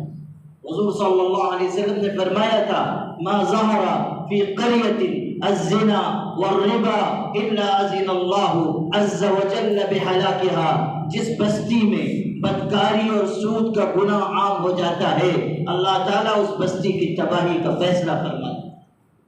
سود بڑھے گا، بدکاری بڑھے گی تو حالات خراب ہو جائیں گے۔ حضرت عائشہ رضی اللہ تعالیٰ عنہ سے پوچھا گیا، اللہ کے رسول صلی اللہ علیہ وسلم کی زوج محترمہ ہیں، ہماری پیاری ماں ہیں، علم کی امانت ان کے سینے میں تھی، بڑے صحابہ ان سے سوالات پوچھتے تھے۔ پوچھا گیا کہ ام المومنین ذرا بتائیے، زلزلے کیوں آتے ہیں، زمین کیوں ہلائی جاتی ہے، زمین میں لوگوں کو کیوں دھسایا جاتا ہے؟ حضرت عائشہ نے فرمایا، اذا استباحوا الزنا وشربوا الخمور وضربوا بالمعازف غار اللہ علیہم، جب لوگ بدکاری کو حلال سمجھنے لگ جاتے ہیں، یعنی عام ہو جاتی ہے، گانے بجانے کے آلات استعمال کرتے ہیں، جب لوگ شراب پینے لگ جاتے ہیں تو اللہ کو غیرت آتی ہے اور اللہ زمین کو ہلا دیتا ہے، پھر لوگ ہلاک ہوتے ہیں۔ اگر اس وقت لوگوں کو ہوش آ جائے تو اللہ تعالیٰ اور وہ اللہ کی طرف رجوع کریں تو اللہ حالات دور کر دیتا ہے، اور اگر وہ گناہ پر جمے رہیں تو پھر اللہ ایسا عذاب بھیجتا ہے کہ اللہ تعالیٰ کے اس عذاب کے ذریعے وہ پوری قوم تباہ ہو جائے۔ حضور صلی اللہ علیہ وسلم خود ارشاد فرما رہے ہیں کہ جب میری امت 15 قسم کے اعمال کرنے لگ جائے، اور آپ نے نام بنام اس کو گرایا، اس میں یہ بھی کہا کہ جب باپ کو دور کیا جائے، دوست کو نزدیک کیا جائے، ماں کی نافرمانی کی جائے اور بیوی کی اطاعت کی جائے، مسجدوں میں آواز بلند ہو، جب گانے بجانے کے آلات عام ہو جائیں، جب بدکاری پھیلنے لگ جائے، جب امت کا آخری حصہ پہلے حصے کو لعنت ملامت کرنے لگ جائے، 15 قسم کے اعمال بیان فرمائے۔ اس کے بعد کہا، فارتقبوا عند ذلك ريحا حمراء وزلزلة وخسفا ومسخا وقصفا وآيات تتابع كنظام قطع سلكه فتتابع۔ ارشاد فرمایا کہ اس وقت میں انتظار کرنا سرخ آندھیوں کا، زلزلوں کا، زمین میں دھسائے جانے کا، شکلوں اور صورتوں کے، بندروں اور خنزیروں کی شکل میں تبدیل کیے جانے کا، آسمان سے پتھروں کی بارش کا، اور اس وقت ایسے پے در پے اللہ کا عذاب اترے گا جس طرح تسبیح ٹوٹ جاتی ہے تو اس کے دانے پر دانہ نہیں۔ یہ اعمال آئیں گے تو امت زوال کا شکار ہوگی، پستی کا شکار ہوگی۔ ہمیں اپنے اندر فکر پیدا کرنی چاہیے، ہمیں اپنے آپ کو، اپنے خاندان کو، اپنی بستی کو، اپنے سماج کو بچانے کا علم اپنے ہاتھ میں اٹھانا ہوگا۔ ہمیں اجتماعی کاموں میں دلچسپی لینی ہوگی، خدمت کے کاموں میں دلچسپی لینی ہوگی۔ یاد رکھیے گا کہ ہماری ملت میں بہت سے گناہ غربت کے راستے سے آ رہے ہیں۔ بہت سے گناہ افلاس کے راستے سے آ رہے ہیں، بہت سے گناہ لوگوں کی معاشی پسماندگی کی وجہ سے آ رہے ہیں، غربت ہے، لوگ اس غربت کا فائدہ اٹھا رہے ہیں۔ عیسائی مشنریز محنت کر رہے ہیں، کتنے علاقے ہیں جہاں عیسائیوں کی ایسی محنت ہے آپ تصور نہیں کر سکتے۔ یہ ستپوڑا پہاڑیوں کا جو سلسلہ ہے اور وہاں آبادیاں ہیں اور وہاں عام طریقے پر آدیواسی لوگ آباد ہیں اور مسلمانوں کی ایک تڑوی برادری ہے، وہاں تڑوی برادری کہتے ہیں۔ عام طریقے پر اس تڑوی برادری میں گھر کے مسلمانوں کے گھروں میں بت رکھے ہوئے ہیں، مورتیاں رکھی ہوئی ہیں، نام ان کے ایسے ہیں کہ آپ سنیں گے تو یقین نہیں کر سکتے کہ یہ مسلمان ہیں۔ بس وہ کہتے ہیں کہ ہمارے باپ دادا مسلمان تھے، لیکن حالت یہ ہے کہ بت پرستی کر رہے ہیں اور غربت کی وجہ سے ان پر محنت کرنے والے اس راستے سے محنت کر کے ان کو بہکا رہے ہیں۔ وہاں مختلف غیر مسلم تنظیموں نے اپنے مراکز قائم کر رکھے ہیں، عیسائی مشنریز کام کر رہی ہیں۔ آپ کو سن کر حیرت ہوگی، بلکہ آپ سن کر تعصب میں پڑ جائیں گے کہ میں اس علاقے میں گیا، گاؤں دیہات کے میں نے سفر کیا، ایک ہفتے یا اس سے زائد گاؤں گاؤں جا کر میں نے حالات دیکھے، پہاڑی سلسلوں پر گیا، لوگوں کو تھوڑے لوگوں کو جمع کر کے دین کی بات کی گئی، ان کو سمجھایا گیا، ان کو ایمان کی طرف راغب کیا گیا، اجتماعی شادیوں کا وہاں نظم کیا گیا۔ آپ کو سن کر حیرت ہوگی کہ میں نکاح پڑھانے کے لیے گیا ہوں، اجتماعی شادی ہو رہی ہے، لیکن وہاں کی تہذیب کے مطابق جو لوگ آئے مسلمان نکاح پڑھوانے کے لیے وہ اس طور پر آئے کہ عورتیں اپنا پلو اپنے ہونے والے شوہر کے کپڑے سے باندھی ہوئی اور کوئی پردہ نہیں، اسی طرح آئی۔ اور وہاں کے لوگوں نے جنہوں نے انتظام کیا تھا کہا کہ اس کو ہم نہیں روک سکتے، اس لیے کہ اگر اس کو روکیں گے تو یہ بھٹک کر چلے جائیں گے اور پھر بت پرستی میں مشغول ہو گئے۔ اسی طرح ان کا نکاح پڑھایا، عورتیں بھی، لڑکیاں بھی بیٹھی ہوئی، لڑکے بھی بیٹھے ہوئے، اسی طرح نکاح پڑھایا۔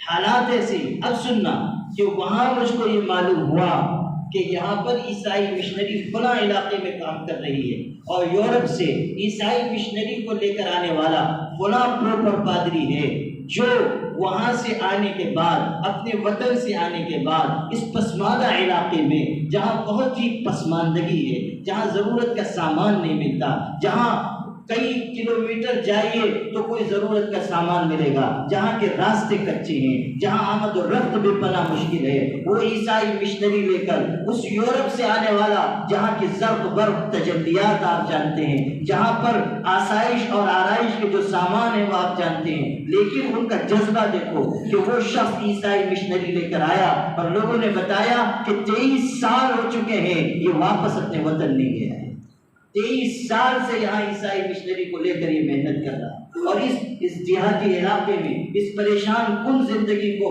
اس نے اختیار کر رکھا۔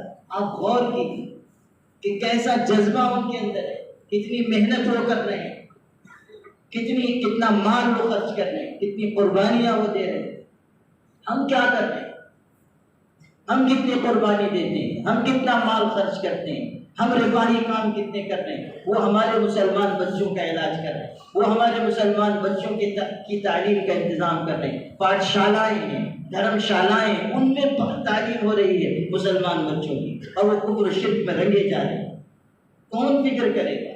کون ان بچوں کے دین و ایمان کو بچائے گا؟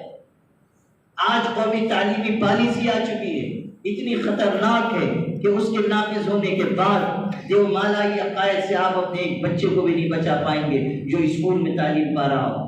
ہم نے غور کیا کہ ہم کیسے حفاظت کر پائیں گے، کیسے ہم اس کو کافرانہ یلغار سے اپنے بچوں کو بچائیں گے۔ یہ وقت تو ایسا تھا کہ ہر علاقے کے مسلمان فکر مند ہو جاتے کہ ہمیں اپنی اسکولیں قائم کرنی ہیں، ہمیں اپنے ادارے بنانے ہیں، ہمیں اپنے ادارے چلانے ہیں تاکہ ہم اپنے بچوں کا محفوظ ماحول میں تعلیم کا انتظام کر سکیں، ہم اپنی لڑکیوں کے لیے بہترین اسکول قائم کریں تاکہ وہ ارتداد کے راستے سے بچ سکیں۔ وہ مخلوط نظام تعلیم کے اداروں میں جا رہی ہیں اور وہاں سے ان کو ورغلایا جا رہا ہے، اکسایا جا رہا ہے، غلط راستوں پہ جا رہی ہیں۔ کیا ہمارے پاس پیسے نہیں ہیں کہ ہم اپنی تعلیم گاہیں بنائیں؟ کیا ہم لڑکیوں کی تعلیم گاہیں اسکول اور کالج نہیں بنا سکتے ہیں؟ کیا ہم اپنے بچوں کی اور اپنے نونہالوں کی تعلیم و تربیت کے لیے اپنے اسکول قائم نہیں کر سکتے ہیں؟ کیا صرف یہی نیکی کا کام ہے کہ آپ مسجد کی تعمیر پر خرچ کر دیں، آپ تبلیغ کے کام پر خرچ کر دیں، آپ مدرسے کے لیے خرچ کر دیں اور سمجھیں کہ ہم نے خرچ کرنے کا حق ادا کر دیا؟ اللہ کے بندو، کچھ تو حالات کو سمجھو جب تک ہم اپنے مضبوط تعلیمی ادارے نہیں بنائیں گے، ہم رفاہی کاموں کو شروع نہیں کریں گے، ایک غریب مسلمان تک نہیں پہنچیں گے، اس وقت تک ہم اپنی ملت کو بچانے میں کامیاب نہیں ہوں گے۔ کتنی بڑی ملت ہے، لیکن اس کے باوجود لوگ بھوک سے مر رہے ہیں۔ آج میں نے بھی یہاں آنے سے کچھ دیر پہلے سوشل میڈیا پہ دیکھا، کسی نے مجھ کو بھیجا ہے، ہمارے پڑوس کے ملک میں کسی علاقے کے ایک گھر کی، غریب کے گھر کی تصویر ہے، غریب کے گھر کی تصویر ہے۔ میں اپنا درد آپ سے بیان نہیں کر سکتا کہ وہ تصویر دیکھ کر مجھ کو کتنا دکھ ہوا۔ ایک غریب باپ، مزدوری کرنے والا، پریشان حال، کئی دن کے فاقے سے گزر کر اس نے کل رات کو یا کل دن کو اپنے بچے کو جو 5 سال کا ہے، ننھی منھی معصوم شکل ہے، اس کو اپنے گھر کی دیوار میں ایک میخ، ایک کھیلا بڑا ٹھوک کر اس سے رسی لٹکا کر اپنے بچے کو خود سے سوئی دے دی کہ اس کو کھلانے کے لیے اس کے پاس کوئی چیز موجود نہیں۔ آپ اس بچے کی تصویر دیکھیے جو میخ سے لٹکا ہوا ہے، یقین مانیے آپ اپنے آنسوؤں پہ قابو نہیں رکھ پائیں گے۔ کل قیامت کے دن کیا ہم سے پوچھا نہیں جائے گا کہ اتنے چھوٹے چھوٹے معصوم بچے ہمارے ہوتے ہوئے بھوک کی شدت میں مر گئے؟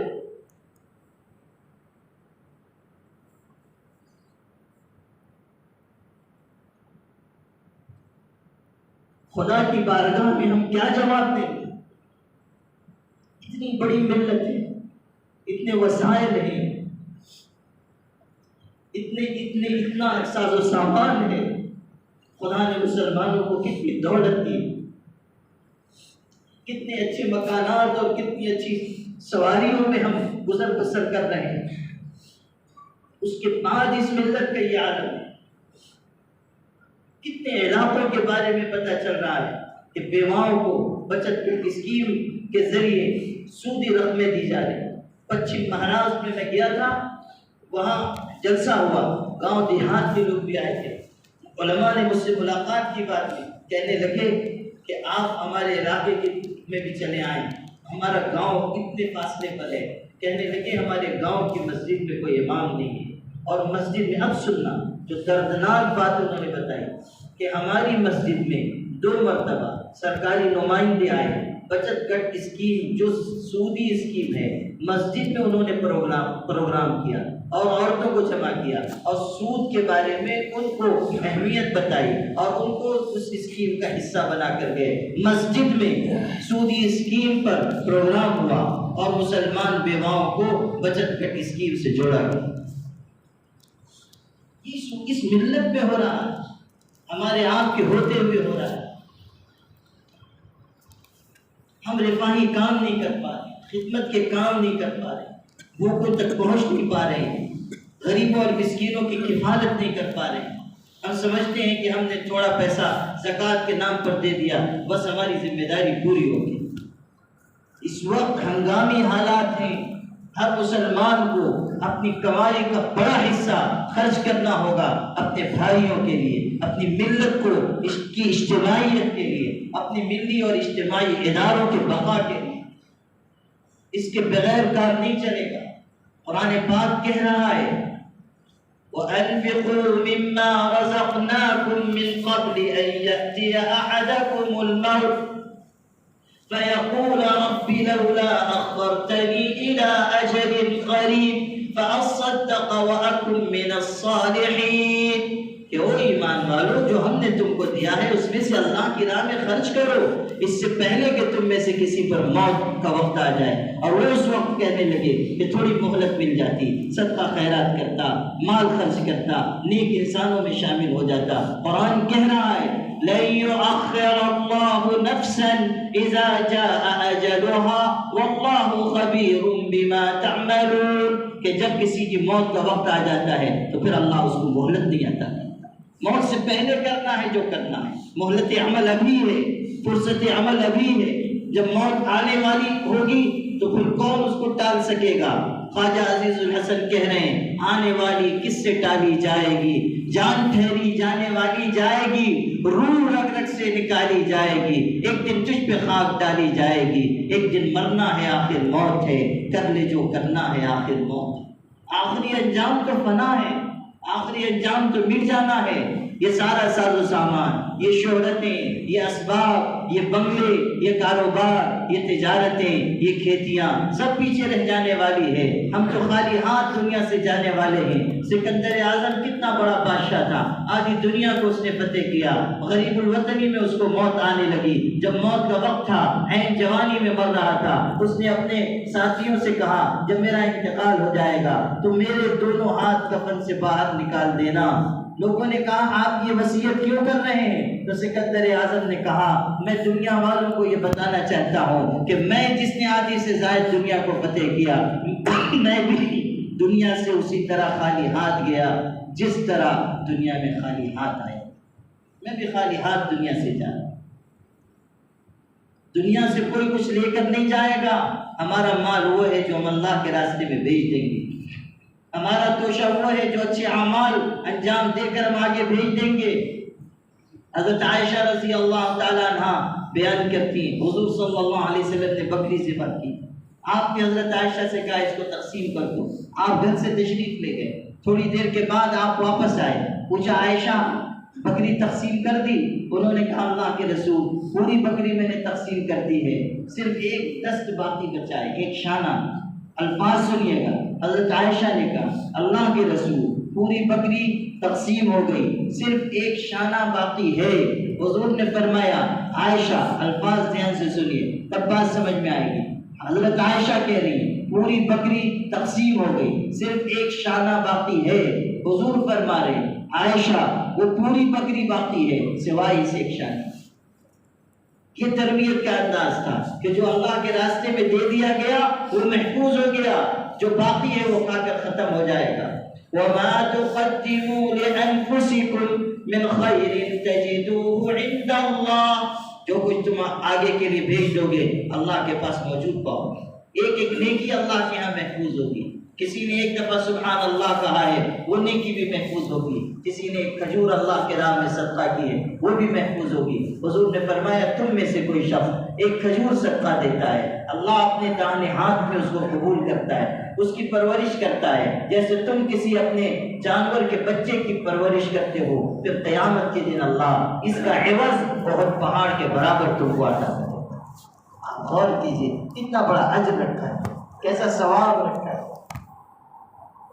خرچ کرنے کی عادت ڈالیے، رفاہی کاموں میں اپنا حصہ لگائیے، اچھے ہاسپٹل بنائیے، اچھی تعلیم گاہیں بنائیے، اسکول کھولیے، صرف مدرسے نہیں، مدرسوں کی خدمت بھی بہت بڑی خدمت ہے، مدرسوں کا کام بہت بڑا کام ہے۔ مدرسوں نے اس ملک میں دین و ایمان کی حفاظت کی خدمت انجام دی ہے۔ اگر علماء نہ ہوتے، اگر مدارس نہ ہوتے، آج یہ ملت اس طرح سر اٹھا کر اس ملک میں زندگی نہ گزار رہی ہوتی۔ علماء اور مدارس نے وہ کارنامہ انجام دیا ہے جو کوئی تحریک، کوئی جماعت، کوئی تنظیم انجام نہیں دے سکی ہے۔ صاف سن لیجئے کہ اس ملت کو اگر کہیں سے حیات تازہ ملتی ہے تو وہ مدارس ہیں، اگر کہیں سے بجلی فراہم ہوتی ہے وہ مدارس ہیں، اگر کہیں سے ایمان قوت میسر آتی ہے وہ مدارس اسلامیہ ہیں۔ مکاتب نے نسلوں کے ایمان کو محفوظ کرنے کا کام کیا ہے۔ یقیناً مدرسہ، مکتب، دعوت و تبلیغ کی محنت، ہمارے ادارے، ہماری جماعتیں اور انڈیا مسلم پرسنل لا بورڈ ہو یا جمعیت علماء ہو یا دوسری ہماری تنظیمیں ہوں، وہ سب بہت ہی بڑا کارنامہ انجام دے رہی ہیں۔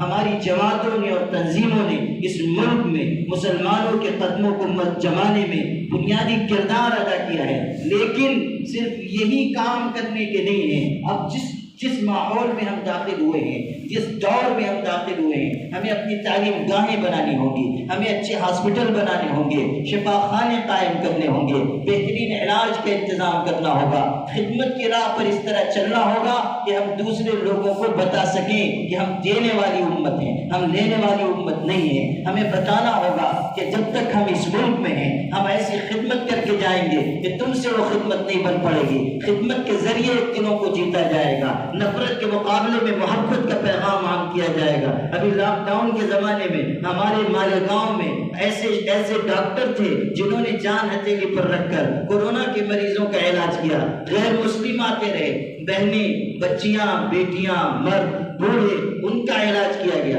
ہماری آبادی ایسی ہے جس میں غیر مسلم نہیں ہے، ندی کے اس پار غیر مسلم ہے، پورا مسلمانوں کا علاقہ، اور اس میں وہ آ رہے ہیں سینکڑوں کی تعداد میں، ان کے ڈاکٹر ان کا علاج نہیں کر رہے ہیں کورونا کے ڈر کی وجہ سے، لیکن مسلمان ڈاکٹروں نے ان کی خدمت کی۔ آس پاس کے مسلمان گھروں سے ان کو کھانا دیا گیا، ان کو شربت دیا گیا، ان کو دوا کے طور پر جو غذا دی جانی تھی وہ بنا کر دی گئی۔ اس کا اثر یہ ہوا کہ مسلمان غیر مسلم بہنیں پوری پوری وہ مسلمانوں کے قدموں میں گر گر کر رو رہی تھی کہ تم نے وہ کام کیا ہے جو کوئی مسیحا یا فرشتہ انجام دے سکتا ہے۔ جو نفرتیں ان کے دل میں بٹھائی گئی تھی پچھلے 10-20 برسوں میں، خدمت کے کام نے اس نفرت کے محل کو گرا دیا اور وہاں محبت کا محل تعمیر کیا۔ یہ کرنے کا کام، نفرت کے مقابلے میں محبت اور خدمت۔ جب حضرت علی حجویری، حضرت شیخ علی حجویری لاہور تشریف لائے تھے، کوئی وہاں مسلمان نہیں تھا، اکیلے تنے تنہا آئے، کچھ لوگوں کو لے کر اکیلے آئے اور وہاں خدمت شروع کی، کچھ لوگوں کو قریب کیا، غیر مسلموں میں محبت کا پیغام دیا، پچھڑے ہوئے ذات کے لوگوں کو اپنے ہاتھوں سے لقمہ دینے لگے، غریبوں کا، مسکینوں کا کے درد کا مداوع کرنے لگے، جو بیمار پریشان حال ہوتے تھے ان کی خدمت میں لگ جاتے تھے، بیماروں کی تیمارداری کرتے تھے۔ ایسی خدمت کی، ایسی محبت کا ثبوت دیا، راتوں کو اتنے گرم آنسو بہائے، خدا کی بارگاہ میں اس طرح تڑپے کہ اللہ نے اس ایک شخص کی محنت کے نتیجے میں چند برسوں میں آدھے لاہور کو اسلام کے دائرے میں داخل کر دیا، آدھا لاہور مسلمان ہوا، جلسوں سے نہیں، کانفرنسوں سے نہیں، ایک اکیلے شخص کی محبت اور خدمت کے نتیجے میں۔ اور انہوں نے جو کارنامہ انجام دیا وہ ایسا بے مثال ہے کہ جس سے ہم نصیحت اور نور حاصل کر سکتے ہیں۔ آدھا لاہور مسلمان ہو گیا۔ متعصب لوگ کہتے ہیں کہ اسلام تلوار کے زور سے پھیلا ہے، میں کہتا ہوں کہ تم سچ کہتے ہو کہ اسلام تلوار کے زور سے پھیلا ہے، مگر سن لو کہ وہ تلوار لوہے یا فولاد کی تلوار نہیں تھی، وہ تلوار اسلامی اخلاق اور کردار کی تلوار، اسلامی اخلاق تھے جنہوں نے لوگوں کے دلوں کو موہ لیا۔ وہ ادائے دل بری ہو کہ نوائے عاشقانہ، وہ ادائے دل بری ہو یا نوائے عاشقانہ، جو دلوں کو فتح کر لے وہی فاتح زمانہ۔ یہ ہمارا مزاج ہے کہ ہم خدمت کے راستے پر چلیں، کچھ خرچ کرنے کی عادت ڈالیں۔ یہ نہ ہو کہ جہاں خرچ کرنے کی بات آئی نماز میں تو صف اول میں ہیں، اور جہاں آواز لگی کہ اللہ کے راستے میں خود کچھ خرچ کرو تو ہم سب سے آخری صف میں چلے گئے۔ یا مسجد میں آئے اور چندہ ہو رہا ہے تو جو پھٹے پرانے نوٹ تھے وہ سب جمع کر کے لے آئے کہ یہ مسجد کے چندے میں دے دیں گے۔ یا یہ ہوا کہ مدرسے کا سفیر پہنچا کہ مدرسے کی ایسی ضرورت، ایسی ضرورت، ایسی ضرورت، اور بڑے سیٹھ صاحب ہیں، لیکن جب ضرورتوں کا بیان شروع ہوا تو انہوں نے خود اپنی مصیبتوں کا بیان شروع کر دیا۔ کتاب المصائب ما حاشیہ و متن و شرح بیان فرمائے کہ مجھ پہ تو ایسے حالات ہیں، مجھ پہ تو ایسی دشواری ہے، وہ کاروبار میں خسارہ ہو رہا ہے، وہ کارخانہ نہیں چل رہا ہے، ہوٹل نہیں چل رہی ہے، کھیتی میں گھاٹا ہو گیا، فلاں فلاں، اتنی مصیبت بیان کرتے ہیں کہ وہ بیچارہ سفیر بھی سوچتا ہے کاش میرے پاس زکوٰۃ کی رقم ہوتی تو میں انہی کو دے دیتا، سب سے بڑی مستحق زکوٰۃ تو یہی، بیچارے بہت پریشان حال ہے۔ اس عجب کنجوسی کا دورہ پڑ جاتا ہے۔ ترجیحات ہمارے یہاں نہیں ہے کہ کہاں خرچ کرنا ہے، کہاں نہیں خرچ کرنا ہے۔ مسجد میں سنگ مرمر لگوا دیں گے لیکن امام کی تنخواہ نہیں بڑھے، مسجد کی آرائش و زیبائی پہ لاکھوں لاکھ خرچ کر دیں گے لیکن بن بیاہی بچیوں کے نکاح کا انتظام نہیں کریں، حج پہ حج کر رہے ہیں، عمرہ پہ عمرہ کر رہے ہیں، اور محلے میں غریب بن بیاہی بچیاں بیٹھی ہوئی ہیں یا بھوکے لوگ فاقہ کر رہے ہیں، ہم ان کا انتظام نہیں کرتے۔ یاد رکھیے گا ترجیحات متعین کرنی ہوگی، کہاں خرچ کرنا ہے، کتنا خرچ کرنا ہے، اور بخل سے اپنے آپ کو بچانا ہوگا۔ بخل ناپسندیدہ چیز ہے، ہمیں اجتماعیت کے لیے انفاق کا راستہ اختیار کرنا ہوگا، خرچ کرنے کا راستہ، انفاق فی سبیل اللہ، اللہ کے راستے میں خرچ کرنا۔ بخل اور کنجوسی کے راستے پہ نہ چلیے، بخل نہ اللہ کو پسند ہے نہ اس کے بندوں بندیوں کو پسند ہے۔ حدیث میں ہے سخی اللہ سے قریب ہے، جنت سے قریب ہے، انسانوں سے قریب ہے، جہنم سے دور ہے۔ بخیل اللہ سے دور ہے، انسانوں سے دور ہے، جنت سے دور ہے، جہنم سے قریب۔ بخیل جہنم سے قریب، اللہ سے بھی دور اور بندوں سے بھی دور۔ بخیل کو کون پسند کرتا ہے؟ کنجوس کو کون پسند کرتا ہے؟ ہو سکتا ہے کہ مجادر میں ایسے پرانوار لوگ ہوں کہ جو بخیلوں اور کنجوسوں کو سر آنکھوں پہ بٹھاتے ہوں، لیکن میں نے تو اور کہیں نہیں دیکھا کہ کوئی کنجوس کو پسند کرتا ہے۔ شیخ سعدی نے لکھا ہے کہ ایک صاحب تھے، ان کا ایک دوست تھا، بڑا کنجوس تھا۔ ایک دن وہ سفر میں جا رہا تھا دوست، تو اس نے اپنے کنجوس دوست سے کہا کہ تمہاری انگلی میں جو قیمتی انگوٹھی ہے وہ مجھ کو عنایت کر دو، لمبا سفر ہے، بہت دن بعد آنا ہے، جب انگلی میں انگوٹھی دیکھوں گا تمہاری یاد آئے گی، تمہاری محبت یاد آئے گی، تمہارا اخلاص یاد آئے گا۔ اس کنجوس نے دیکھا کہ میری انگوٹھی تو خامخواہ جا رہی ہے، تو کہنے لگا کہ دیکھو بھائی، انگوٹھی تو میں نہیں دوں گا، صاف صاف سن لو، البتہ جہاں تک بات یاد رکھنے کی ہے تو جب تم خالی انگلی دیکھو گے تو میری یاد تو آ ہی جائے گی۔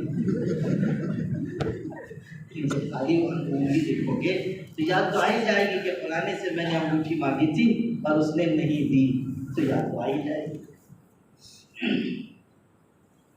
عربی ادب کی کتابوں میں ہے کہ کسی علاقے میں کوئی فقیر تھا، بیچارہ بھوکا تھا۔ اس نے دیکھا کہ ایک بڑی سی دکان ہے اور وہاں پر بہت سارے ملازم ہیں۔ اس نے سوچا یہاں تو ضرور کام بن جائے گا، ذرا تگڑی خیرات مل جائے گی، تو وہ چلا گیا۔ اس نے کہا اللہ کے نام پہ کچھ دے دو، لیکن وہ جو دکاندار تھا دولت تو بہت تھی، دل چڑیے کا تھا، بہت ہی کنجوس، بلکہ مہا کنجوس، بلکہ 10-20 کنجوس مرے ہوں گے تو وہ پیدا ہوا ہوگا، اس ٹائپ کا کنجوس۔ تو جا کے اس نے کہا اللہ کے نام پہ کچھ دے دو۔ اس نے کہا نہیں، اللہ کے لیے تم معاف کرو، اللہ کے لیے معاف کرو۔ اس نے کہا نہیں، بھوکا ہوں کچھ کھلا دو۔ اس نے کہا معاف کرو، لیکن وہ بھی تھا بڑا فقیر، تندرست و توانا قسم کا، اور بے حیائی بھی اس کے عروج پہ، اور بڑا مضبوط۔ اس نے سوچا کہ یہ کہاں رکے گا، 5-10 منٹ رکے گا چلا جائے گا، لیکن وہ فقیر بھی اپنی ہٹ کا پکا تھا، بیٹھ گیا کہ میں تو نہیں جاؤں گا۔ ہو سکتا ہے کہ دلی والوں سے اس کی کچھ دور نزدیک کی رشتہ داری رہی ہوگی، اس فقیر کی کچھ بھانجا بھتیجا، نند کا بھاوج کا، دور کا نزدیک کا، کچھ نہ کچھ رہا ہوگا۔ تو وہ بیٹھ گیا، بے شرمی اس کے اندر بھی تھی، کہنے لگا میں تو لے کے جاؤں گا۔ اس نے کہا میں نہیں دوں گا۔ سوچا کہ 10-15 منٹ کے بعد چلا جائے گا، مگر وہ بیٹھا تو بیٹھ گیا۔ کئی گھنٹے گزر گئے، دکاندار نے سوچا کہ یہ نہیں جائے گا، کچھ دے کر ہی اس کو بھیجنا پڑے گا۔ تو اس نے اپنے ایک ملازم کو بلایا، کئی ملازم تھے، بڑی دکان تھی، تو اس نے اپنے ملازم کو بلایا اور کہا یا بشیر، عربی میں کہا یا بشیر قل لنذیر فلیقل لوزیر فلیقل لامیر ان یؤتی خبزا لہذا الفقیر۔ اتنی لمبی سند، بخاری شریف کی سند، کہ بشیر تم نذیر سے کہہ دو، وہ وزیر سے کہہ دے، وہ امیر سے کہہ دے کہ اس فقیر کو ایک روٹی دے دے، اس فقیر کو ایک روٹی۔ 3 گھنٹے کی مشقت، اس کے بعد بخاری شریف کی سند، اور اس کے بعد ایک روٹی۔ وہ فقیر تو بہت غصے میں آیا، جل بھن گیا، اس نے بھی بد دعا کے لیے ہاتھ اٹھائے اور اس نے بھی بخاری ہی کی سند بیان کی۔ اس نے کہا یا اللہ قل لجبریل فلیقل لمیکائیل فلیقل لاسرافیل فلیقل لعزرائیل ان یقبض روح هذا البخیل۔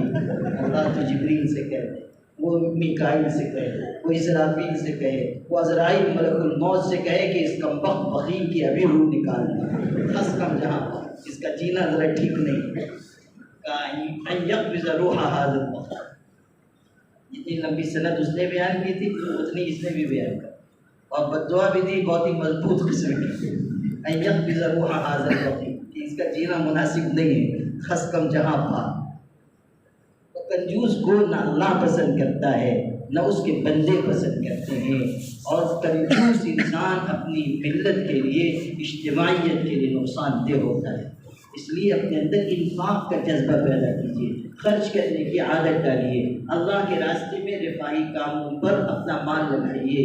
حضور صلی اللہ علیہ وسلم ارشاد فرما رہے ہیں کہ انسان دنیا سے چلا جاتا ہے، اس کا سارا عمل ختم ہو جاتا ہے، البتہ 3 چیزوں کے ذریعے عمل کا سلسلہ، ثواب کا سلسلہ جاری رہتا ہے۔ صدقہ جاریہ ہو، یا کسی کو علم سکھایا ہو، یا کوئی نیک اولاد چھوڑ کر مرا جو دعا کرتی ہے۔ صدقہ جاریہ کی تشریح میں حضرت امام نووی رحمۃ اللہ علیہ نے شرح مسلم میں لکھا ہے کہ اس سے مراد، صدقہ جاریہ سے مراد وقف کرنا ہے، یعنی اللہ کے راستے میں کچھ وقف کر دیجئے، کوئی زمین دے دی، کوئی مکان دے دیا، کہیں ہاسپٹل کے لیے زمین دے دی، کہیں اسکول کے لیے، کہیں مدرسے کے لیے، کہیں مسجد کے لیے، کہیں کسی رفاہی ادارے کے لیے کوئی چیز وقف کرنا کہ اس کا ثواب قبر میں پہنچتا رہے، رفاہی کام میں حصہ لینا، روزانہ صدقہ خیرات کرنا۔ آپ کے یہاں بھی معلوم ہوا، پچھلی دفعہ میں آیا تھا تو میں نے تجویز دی تھی کہ یہاں کوئی رفاہی کام شروع ہو، تو معلوم ہوا کہ اب یہاں صدقہ پیٹیوں کا انتظام کیا گیا ہے، ایک نظام چل رہا ہے۔ اللہ تعالیٰ اس میں برکت نصیب فرمائے، آپ حضرات اس میں اور حصہ لیں، رفاہی کاموں میں آگے بڑھ کر حصہ لیں، اس کو مضبوط کریں، طاقتور بنائیں۔ اتنی بڑی مسلم آبادی ہے، کوئی اچھا اسکول قائم کیجیے، اللہ نے آپ کو نوازا ہے، آپ کے پاس اللہ نے مال بھی دیا ہے، دینداری کا جذبہ بھی دیا ہے، آپ بہترین نظام قائم کیجیے، تعلیم کا نظام، تربیت کا نظام، اپنے بچیوں کو محفوظ ماحول میں رکھ کر بہترین انداز میں آگے پڑھانے کا نظام، اچھی تعلیم، اچھی تربیت، اچھا مزاج، اچھے اخلاق، اچھا کردار، یہی ہماری پہچان ہے، اور یہی ملک کے موجودہ حالات میں مضبوطی سے کرنے کے کام ہیں۔ سب سے بنیادی چیز ایمان و یقین پر قائم رہنا، ایمان و یقین کو اپنے دل میں جگہ دینا، اور پھر جو دینی تحریکات ہیں، جو ملی جماعتیں ہیں، ان کا ساتھ دینا۔ اور انڈیا مسلم پرسنل لاء بورڈ اس ملک کے مسلمانوں کا سب سے متحدہ اور مشترکہ پلیٹ فارم ہے، اور وہ پورے ملک میں کام کر رہا ہے، حفاظت شریعت کا بھی، اصلاح معاشرہ کا بھی، وحدت امت کا بھی، وہ اصلاح معاشرہ کا کام جو اس وقت اس ملت کی بہت بڑی ضرورت ہے۔ آسان نکاح مہم چل رہی ہے کہ پورے ملک میں نکاح کو سادہ کیا جائے، آسان کیا جائے، یہ جو کروڑوں روپے فضول خرچ ہو رہے ہیں اس کو روکا جائے، کسی اچھے مصرف میں یہ مال لگے۔ میرٹھ کے ایک صاحب نے اپنی بیٹی کی منگنی کی تقریب میں 5 کروڑ روپے خرچ کیے۔ آپ سوچئے کہ اتنا فضول خرچ کرنے کے بجائے اگر وہ اپنی بیٹی کے نام سے کوئی تعلیمی ادارہ قائم کر دیتے، ملت کا کتنا بھلا ہوتا، ملت کو کتنی قوت ملتی۔ لیکن ہم نے اسراف اور فضول خرچی کا راستہ دیکھا، ہم نے نمود و نمائش کا راستہ چنا، ہم نے ریاکاری کا راستہ چنا، ہم دنیا کی آرائش و زیبائش کے رو میں بہے جا رہے ہیں۔ ہمیں چاہیے کہ ہم ان تحریکات کو مضبوط کریں، اور انڈیا مسلم پرسنل لاء بورڈ اصلاح معاشرہ کی تحریک پورے ملک میں چلا رہا ہے، اور الحمدللہ اس کے بہترین نتائج دیکھنے کو مل رہے ہیں، بہترین اثرات سامنے آ رہے ہیں۔ آسان نکاح مہم کو بھی مضبوطی مل رہی ہے، اور پورے ملک میں الحمدللہ اس مہم کے نتیجے میں سینکڑوں نکاح بغیر لین دین کے، سادگی کے ساتھ، آسانی کے ساتھ ہوئے اور ہو رہے ہیں۔ ہمیں اس کو اور آگے بڑھانا ہوگا، ہر علاقے میں اصلاح معاشرہ کی کمیٹی بنانی ہوگی۔ یہ جو آپ کے علاقوں میں اصلاح معاشرہ کی کمیٹی بنی ہے، یہ حضرت مولانا غلام رسول خاموش صاحب رحمۃ اللہ علیہ نے مسلم پرسنل لاء بورڈ کی تحریک ہی پر قائم کی تھی، اور وہ باضابطہ رپورٹ دیتے تھے، باضابطہ کارگزاریاں سناتے تھے۔ جب بورڈ کے اجلاس میں آتے تھے تو یہ ساری کمیٹیوں کے احوال بتاتے تھے، لیکن ان کی وفات کے بعد وہ سلسلہ کمزور ہو گیا۔ اصلاح معاشرہ کی کمیٹیاں بھی کہیں فعال ہیں، کہیں کمزور پڑ گئی ہیں۔ ان سب کو مضبوط کرنے کی ضرورت ہے، اور صرف ایک برادری تک محدود مت رکھیے، ہر برادری میں اصلاح کا کام ہو، ہر بستی میں اصلاح کا کام ہو، ہر گاؤں میں اصلاح کا کام ہو، تب کہیں جا کر ہم ملی شعور اور اجتماعی بیداری کی راہ پر جا سکیں گے۔ اس لیے آپ سب سے میں درخواست کرتا ہوں کہ آپ لوگ اس بات کا عزم کریں کہ انشاءاللہ آپ لوگ ان تحریکات میں ساتھ دیں گے ساتھ انشاءاللہ، اور رفاہی کاموں کا کچھ منصوبہ بنائیے، خدمت کے کاموں کا کچھ منصوبہ بنائیے، کچھ بیٹھ کر غور و فکر کیجئے کہ کس طرح ہم اپنی بستی کو آگے بڑھا سکتے ہیں، کس طرح ہم مسلمان بچیوں کے لیے انتظامات کر سکتے ہیں۔ جو کام آل انڈیا مسلم پرسنل لاء بورڈ کے بینر تلے ہو رہا ہے اس میں ہماری شرکت کیسے ہوگی، تاکہ ہم ملکی سطح پر کام کر سکیں، ملکی سطح پر کی جانے والی کوششوں میں ہمارا حصہ لگ سکے۔ اللہ پاک ہم سب کو عمل کی توفیق عطا فرمائے۔ میں آپ کو جاتے جاتے یہ تسلی بھی دینا چاہتا ہوں کہ اگر ہم نے اخلاق و کردار کے راستے کو اپنایا، اگر ہم اجتماعیت کی راہ پر لگ گئے، اگر ہم ملی شعور کی راہ پر لگے، اگر ہم 100% اپنے آپ کو دیندار بنانے کی کوششوں میں جٹ گئے، تو پھر اللہ تعالیٰ بہت جلد حالات کو بدلے گا، اور اللہ وہ دن دکھائے گا جب ایمان کفر پر غالب آئے گا، اور جب مومنین کو اللہ سربلندی عطا کرے گا جیسا کہ اس کا وعدہ ہے۔ نور کی یہ ایک کرن ظلمات پہ بھاری ہوگی، نور کی یہ ایک کرن ظلمات پہ بھاری ہوگی، رات تمہاری ہے تو کیا صبح ہماری ہوگی۔ وآخر دعوانا ان الحمد للہ رب العالمین۔